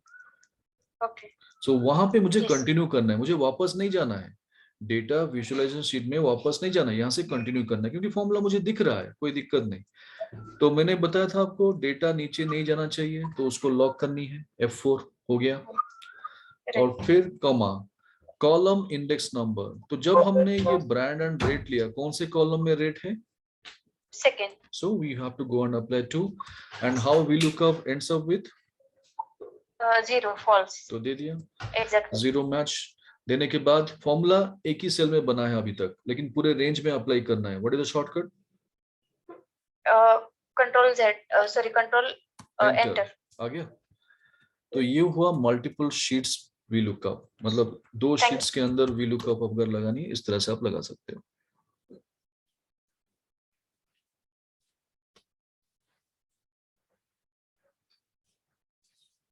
Thank you, sir. Yeah, welcome. So I believe our VLOOKUP, HLOOKUP is clear for everybody. कोई भी सवाल है तो पूछ लो दोस्तों. Prabhas, can you explain multiple sheet one? Yeah. So this is what the data we have. Master data, you can treat this is our master data, the vendor's catalog. And in data visualization, I am looking for the brand purpose, these three brand purpose, I am looking for the rates. So I can select the entire solution area. I can go for is equal to VLOOKUP over here. Then it asks me lookup value. Lookup value is this. Do you agree? Yes.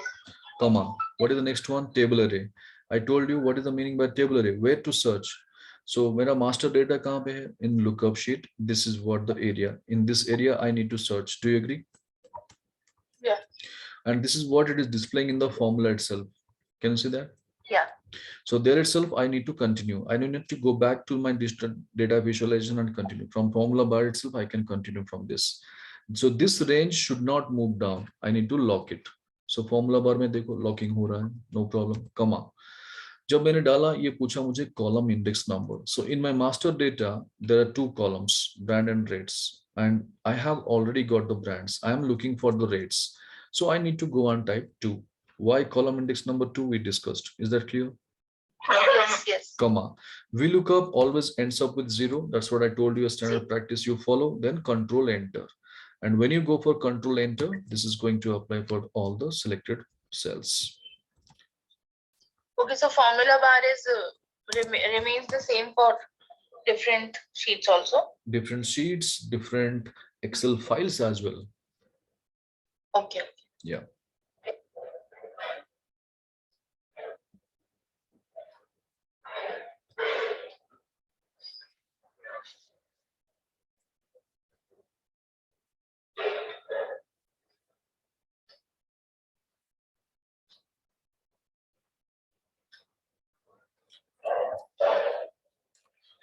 All right, friends.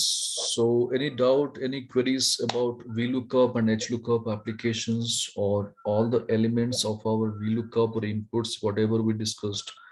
Is there any query? As of now, all good. No problem. So now, just that, I think this is something which needs to be practiced highly, and then, everything will go good. no problem, Dharmin. That's the reason why you could see there is a break from our day 2 to day 3. If you see, there is a break, good amount of 7 days of break we have. Okay. So you can do the applications of all these formulas in your real-time data. If you have any queries also, you can make a note. And if you want immediate answer also, we have already a WhatsApp group.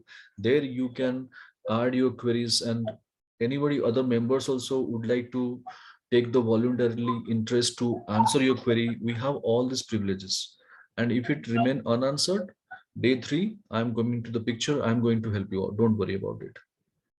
Correct. Right. So here, VLOOKUP and HLOOKUP people, we got the basic understanding, but one more thing is very, very important one. If you want to really apply VLOOKUP and HLOOKUP, you need to satisfy 3 validation rules, which is very, very essential to remember and you need to know. So let me take you through that. In any data, whenever you want to work with your VLOOKUP and HLOOKUP, what are those rules? So please stay focused on my screen. Over here, I'm just typing the rules and HLOOKUP.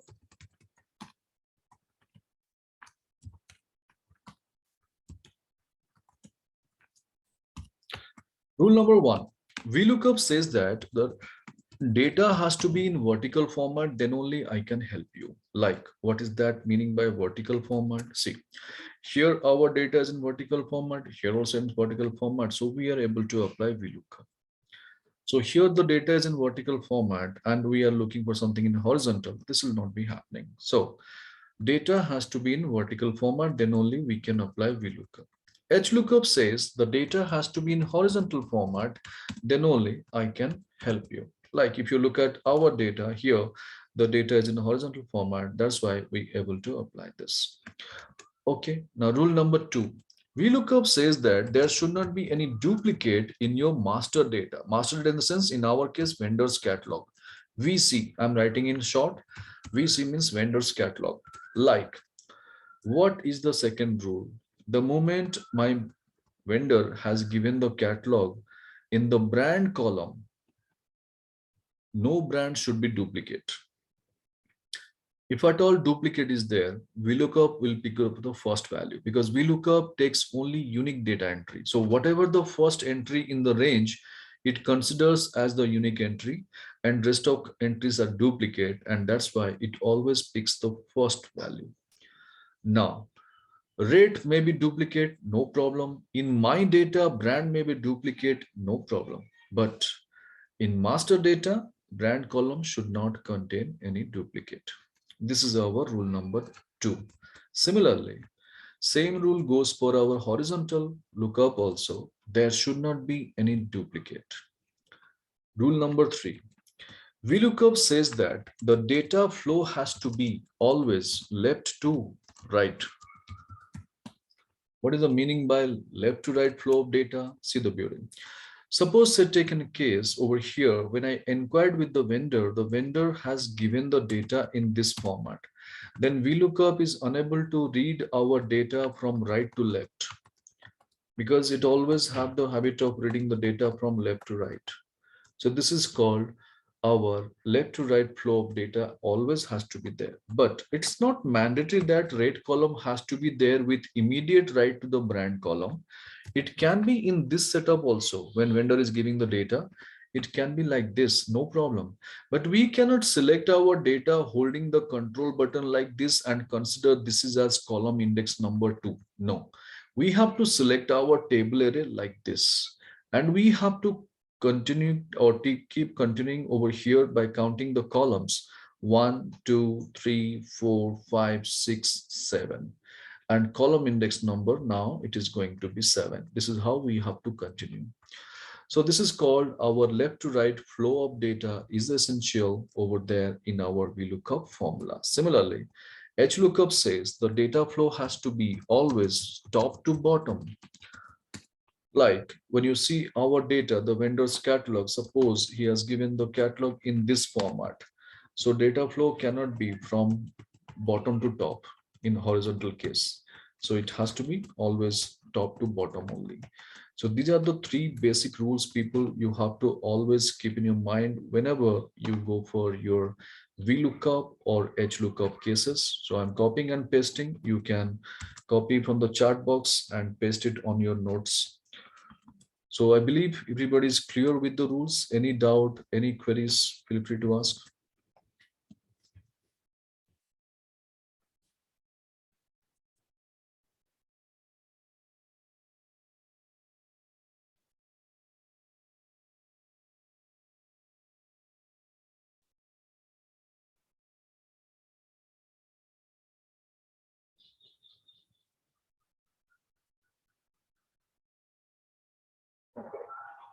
All good, Prabhas. Okay, great.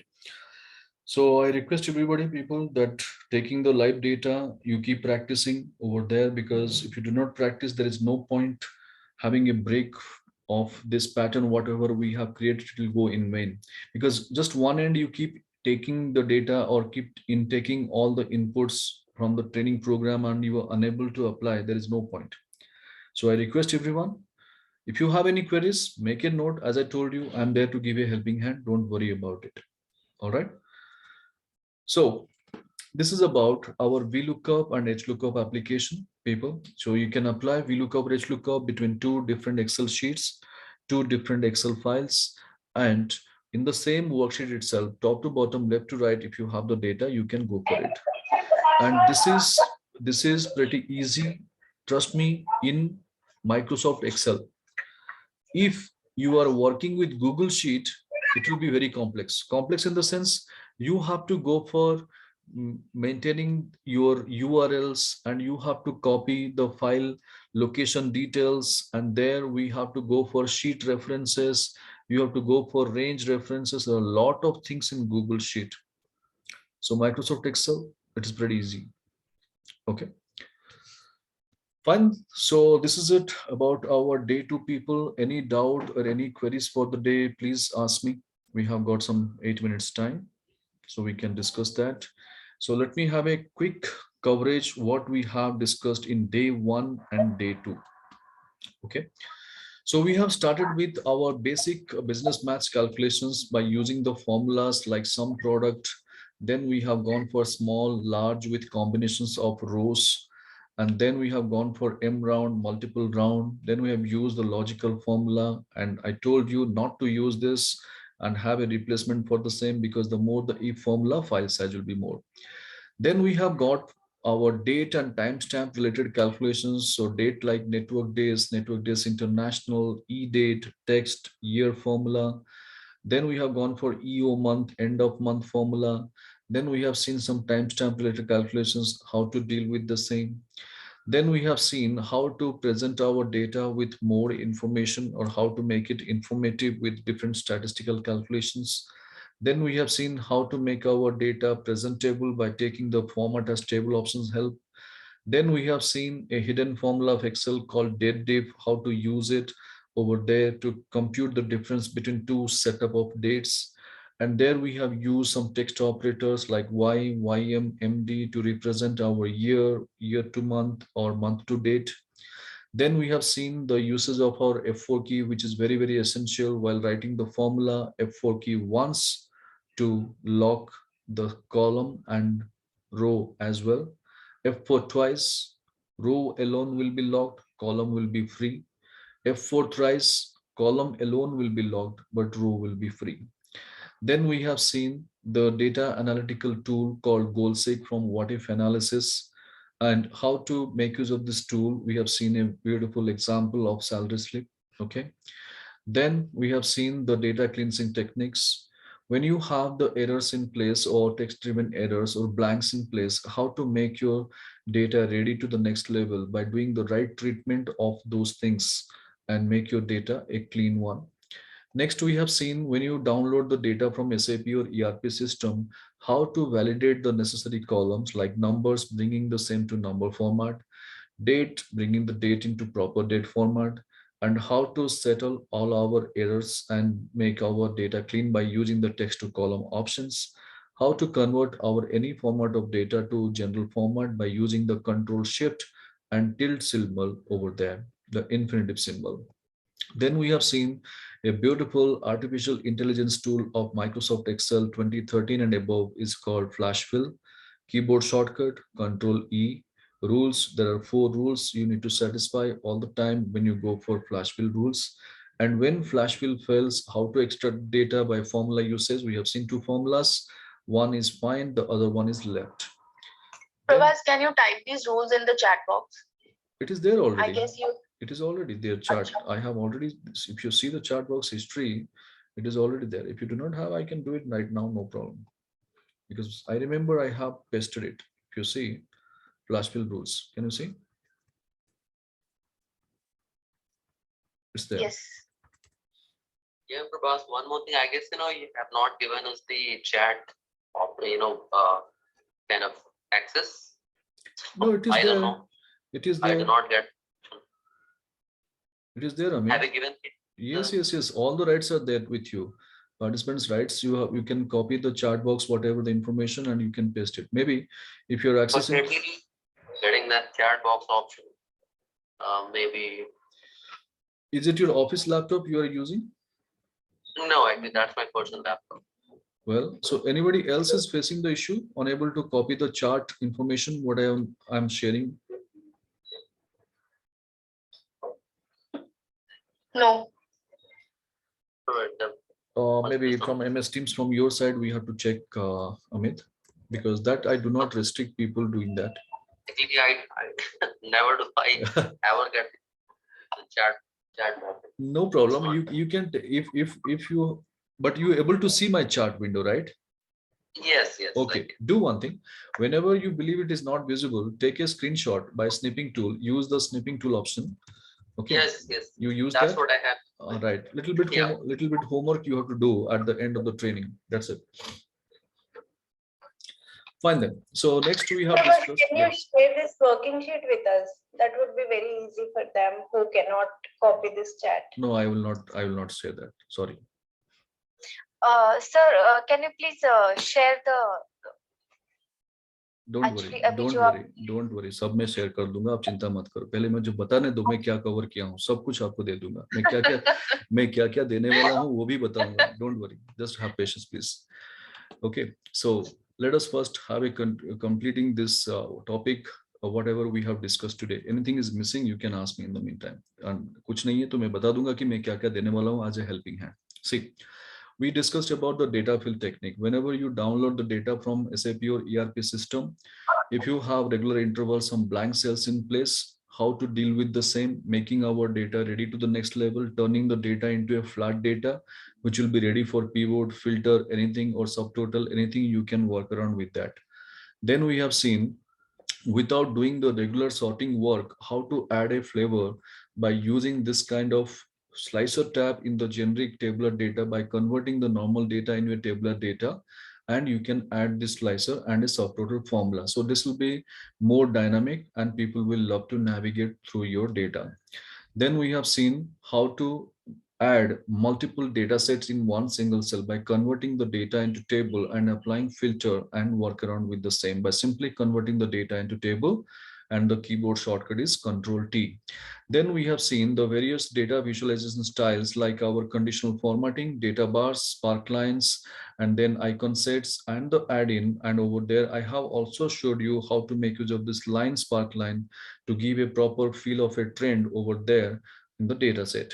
Then we have seen our formulas and functions, which is very, very important role playing in our routine activities, naming called VLOOKUP, HLOOKUP, and what are the basic rules you need to satisfy before application of them. We have discussed about that. All right. Now, your curiosity, your queries, I'm going to answer in one end. See, first of all, you are going to get all the session-wise recordings. Don't worry about it. So that will be giving you a helping hand during the practice. Now, if you believe, okay, Prabhas, exact theory you have just read, I want to have a summary format. Don't worry. I am going to give you a manual instructions, like a cheat sheet, you can say, how it is supposed to be. I'm going to give a glance of that. See, this entire day 1, day 2 training program, whatever you have learned, all the model wise, everything stepwise instructions will be there. The shortcut keys list, whatever the shortcut keys I'm telling, everything will be there in one page. I have already shared it with you also, but still this is their one. Now some complementary topic will be there. Then control 1, custom formatting, how this is going to help you, what kind of formatting patterns you can use for control format, control 1 custom formatting purpose. That list is also there, you can try this. Then regarding the date formula, whatever the date formula, timestamp calculations, bit theory on that, everything is over here. Then text challenge, how to combine our data. Today we discuss something, so that also be available. Then how to use text to column delimited, how to use text to column fixed width over here. Then how to make your data informative, what are the minimum formattings you need to do, and what are the keyboard shortcuts for those formattings, like our Alt HBA, Alt HAC, Alt OCA. I typed that in the chat box. I have shared all those things. This is also there over here as a reference manual. Then daily operations keyboard shortcuts, Alt IC, Alt IR, Alt IW. Today we discussed that list is also available. You can practice all these keyboard shortcuts. Then the business maths calculations, small, large, sum product, M round, max, if. Then date diff formula, how to use it. What is the usage of date diff formula, and what is the F4 key usage, what it does, and what is the drawback of these functions. Everything is explained over here. Then goal seek, maybe the data will be different, but the rules is remaining over here the same. Like as I told you, over here the formula driven data should be there. Set cell should be the cell which is containing a formula. All these things will be there over here. Then data clean 1, what are the things we need to clean up the data, what is there, how to clean up, how to clean these errors, and how to deal with the blanks, like We have got F5, go to dialog box, special, constant, deactivate number, logical text, click OK. So all the stepwise instructions will be available. Okay. So that is going to be shared to you. I guess that will be sufficient along with your video recordings. What else you want? Well, Sirisa? Prabhas, this sheet is live. Yes. Actually, if we have this for reference, then only this training gonna make in long term. I mean, gonna be advantage. Don't worry. I'm going to give advantages in the long term. Yeah. So, Sirisa, hope you got your answer.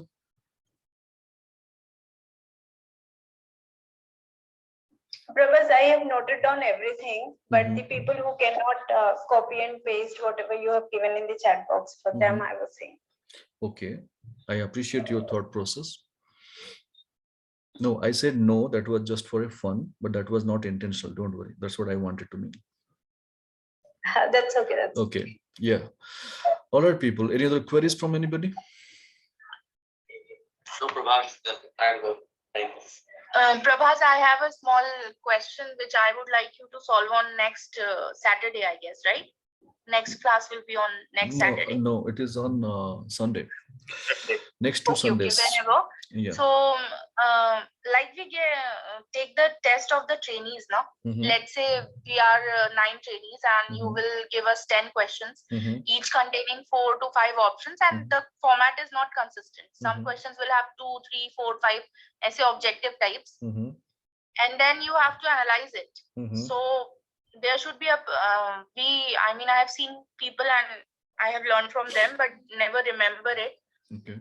So to create a format, data validation questions we can do, but automatically the options will have scores 1, 1, 1, 1, and then when the participant has not answered and left unanswered, then it will take up 0. So score calculate ho jaye automatically. So I need a format for that. How we should do it. Okay. Pre-test, post-test जो हम trainings में लेते हैं. So I take a lot of trainings in health department. Okay. So that is a regular exercise and I always get stuck in. ठीक है. 2 things. You are going to pay me for that or you are going to avail the complimentary service? Anything. ठीक है, मैं आपको बता देता हूँ, एक ग्लिम्स दे देता हूँ. ठीक है, देखो ये जो pre and post training assessment है ये हर जगह पे जरूरत होता है. तो मैं आपको बता देता हूँ मैं किस तरह से करता हूँ अपने क्लाइंट के साथ. जब कोई मांगता है मुझे प्रभास मुझे एक पूरा इफेक्टिवनेस चाहिए कि ट्रेनिंग आप जो दोगे मेरे लोगों ने कितना सीखा कितना इम्प्लीमेंट किया, वो लोग मुझे पूछते रहते हैं. तो बेसिकली मैंने क्या किया हुआ है उनके लिए एक ऑप्शन बना के रख दिया है. जैसे कि मान लो एक यहाँ पे ऐसा उनको जाएगा लिंक, तो बेसिकली बंदे का नाम एम्प्लॉय आईडी जो भी है फिलअप करना है कर लो ताकि ट्रैक रहे कि रिकॉर्ड रहे इंडिविजुअली. नहीं तो पीएस नंबर वो काफी है. उसके बाद चॉइसेस ऐसे रहेंगे. ठीक है, ये हुआ एक तरीका.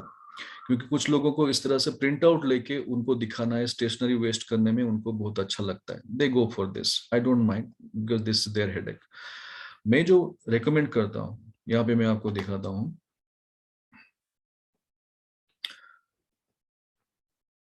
See, this is going to be like this. So people have to choose from the drop down.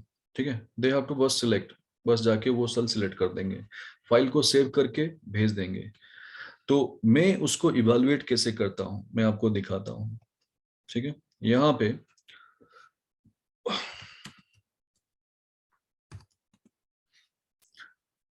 मेरे वर्किंग सब यहाँ पे ही है, इसी फाइल में है.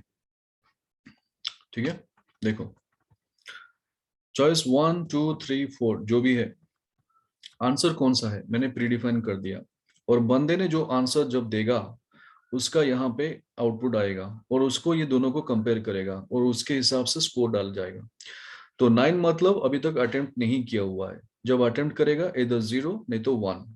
तो 0 means answer is correct, 1 means answer is false. तो उसके हिसाब से 3 कैटेगरी में आएंगे कि कितना सही आंसर है, कितना गलत आंसर है और कितने क्वेश्चंस को उसने अटेम्प्ट ही नहीं किया.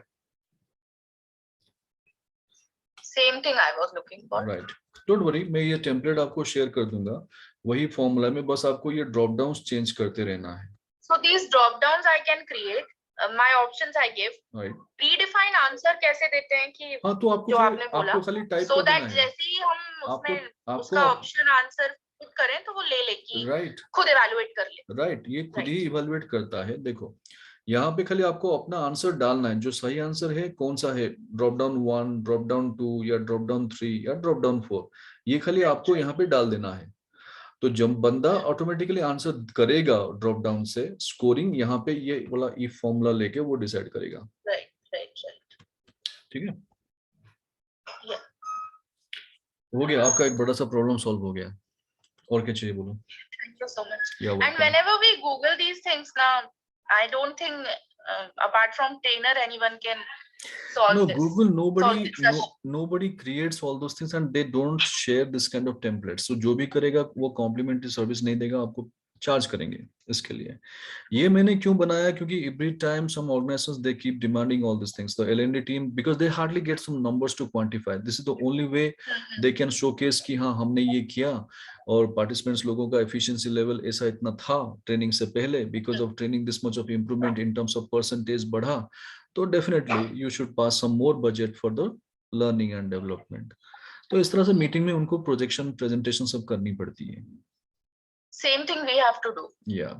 Before the program and end evaluation after the implementation of the program. Right. So absolutely. that's why this becomes important. Yes. All right. So any other queries, people? Yes. So before winding up or wrapping up the session, I would like to tell you our day 3 agenda will be completely focusing on the data summarization and analysis. Like when you have the huge data, how to interpret our data, how to summarize it, and how to just analyze like a professional, and whoever our target audience, how to present it effectively with no time. And we are also going to discuss how to create a dashboard over there in day 3. And we are also going to discuss how to do the consolidation of multiple Excel sheets or multiple Excel files, and then how to present a pivot over there and how to create a real-time update of our data over there. So all these things, our day 3 agenda. So don't miss it. Don't miss the class, because that is going to help you a lot in terms of saving your time and making your presentations to the next level. So this is our agenda for day 3, and day 3 is due on 22nd of May. All right, people. All right. Thank you so much. All right then. So if there is no queries and doubts, I call it as a day. Yeah. So stay safe. Take care. Whatever is left out for the day in the same calculation, we are going to in the same Excel sheet of corporate case studies in terms of advanced lookups, nested if, those things we are going to cover, and then move to the data visualization, or how? No, I did not get you. Today we have completed up to lookup. Yeah, so advanced lookup and everything is still. Yeah, that is we are going to discuss in day 4. Okay, fine. Yeah, this is what, since today's topic is end over there and the time limit was there up to 6 o'clock, so I did not want you to overburden, so I gave a flavor of VLOOKUP and HLOOKUP so that you can practice, and day 4 we are going to discuss the next levels. Fine. Okay. Yeah. Thank you. Welcome. All right, people. So I'm just taking your leave over here. So thank you so much. Stay safe. Take care. See you on 22nd. And in the meantime, we have the group. You always ask your queries in the group, and you all have the liberty to take the onus in answering the questions. Don't worry. So I believe you can make use of that facility and make this program, our group, more interactive with your questions. No problem.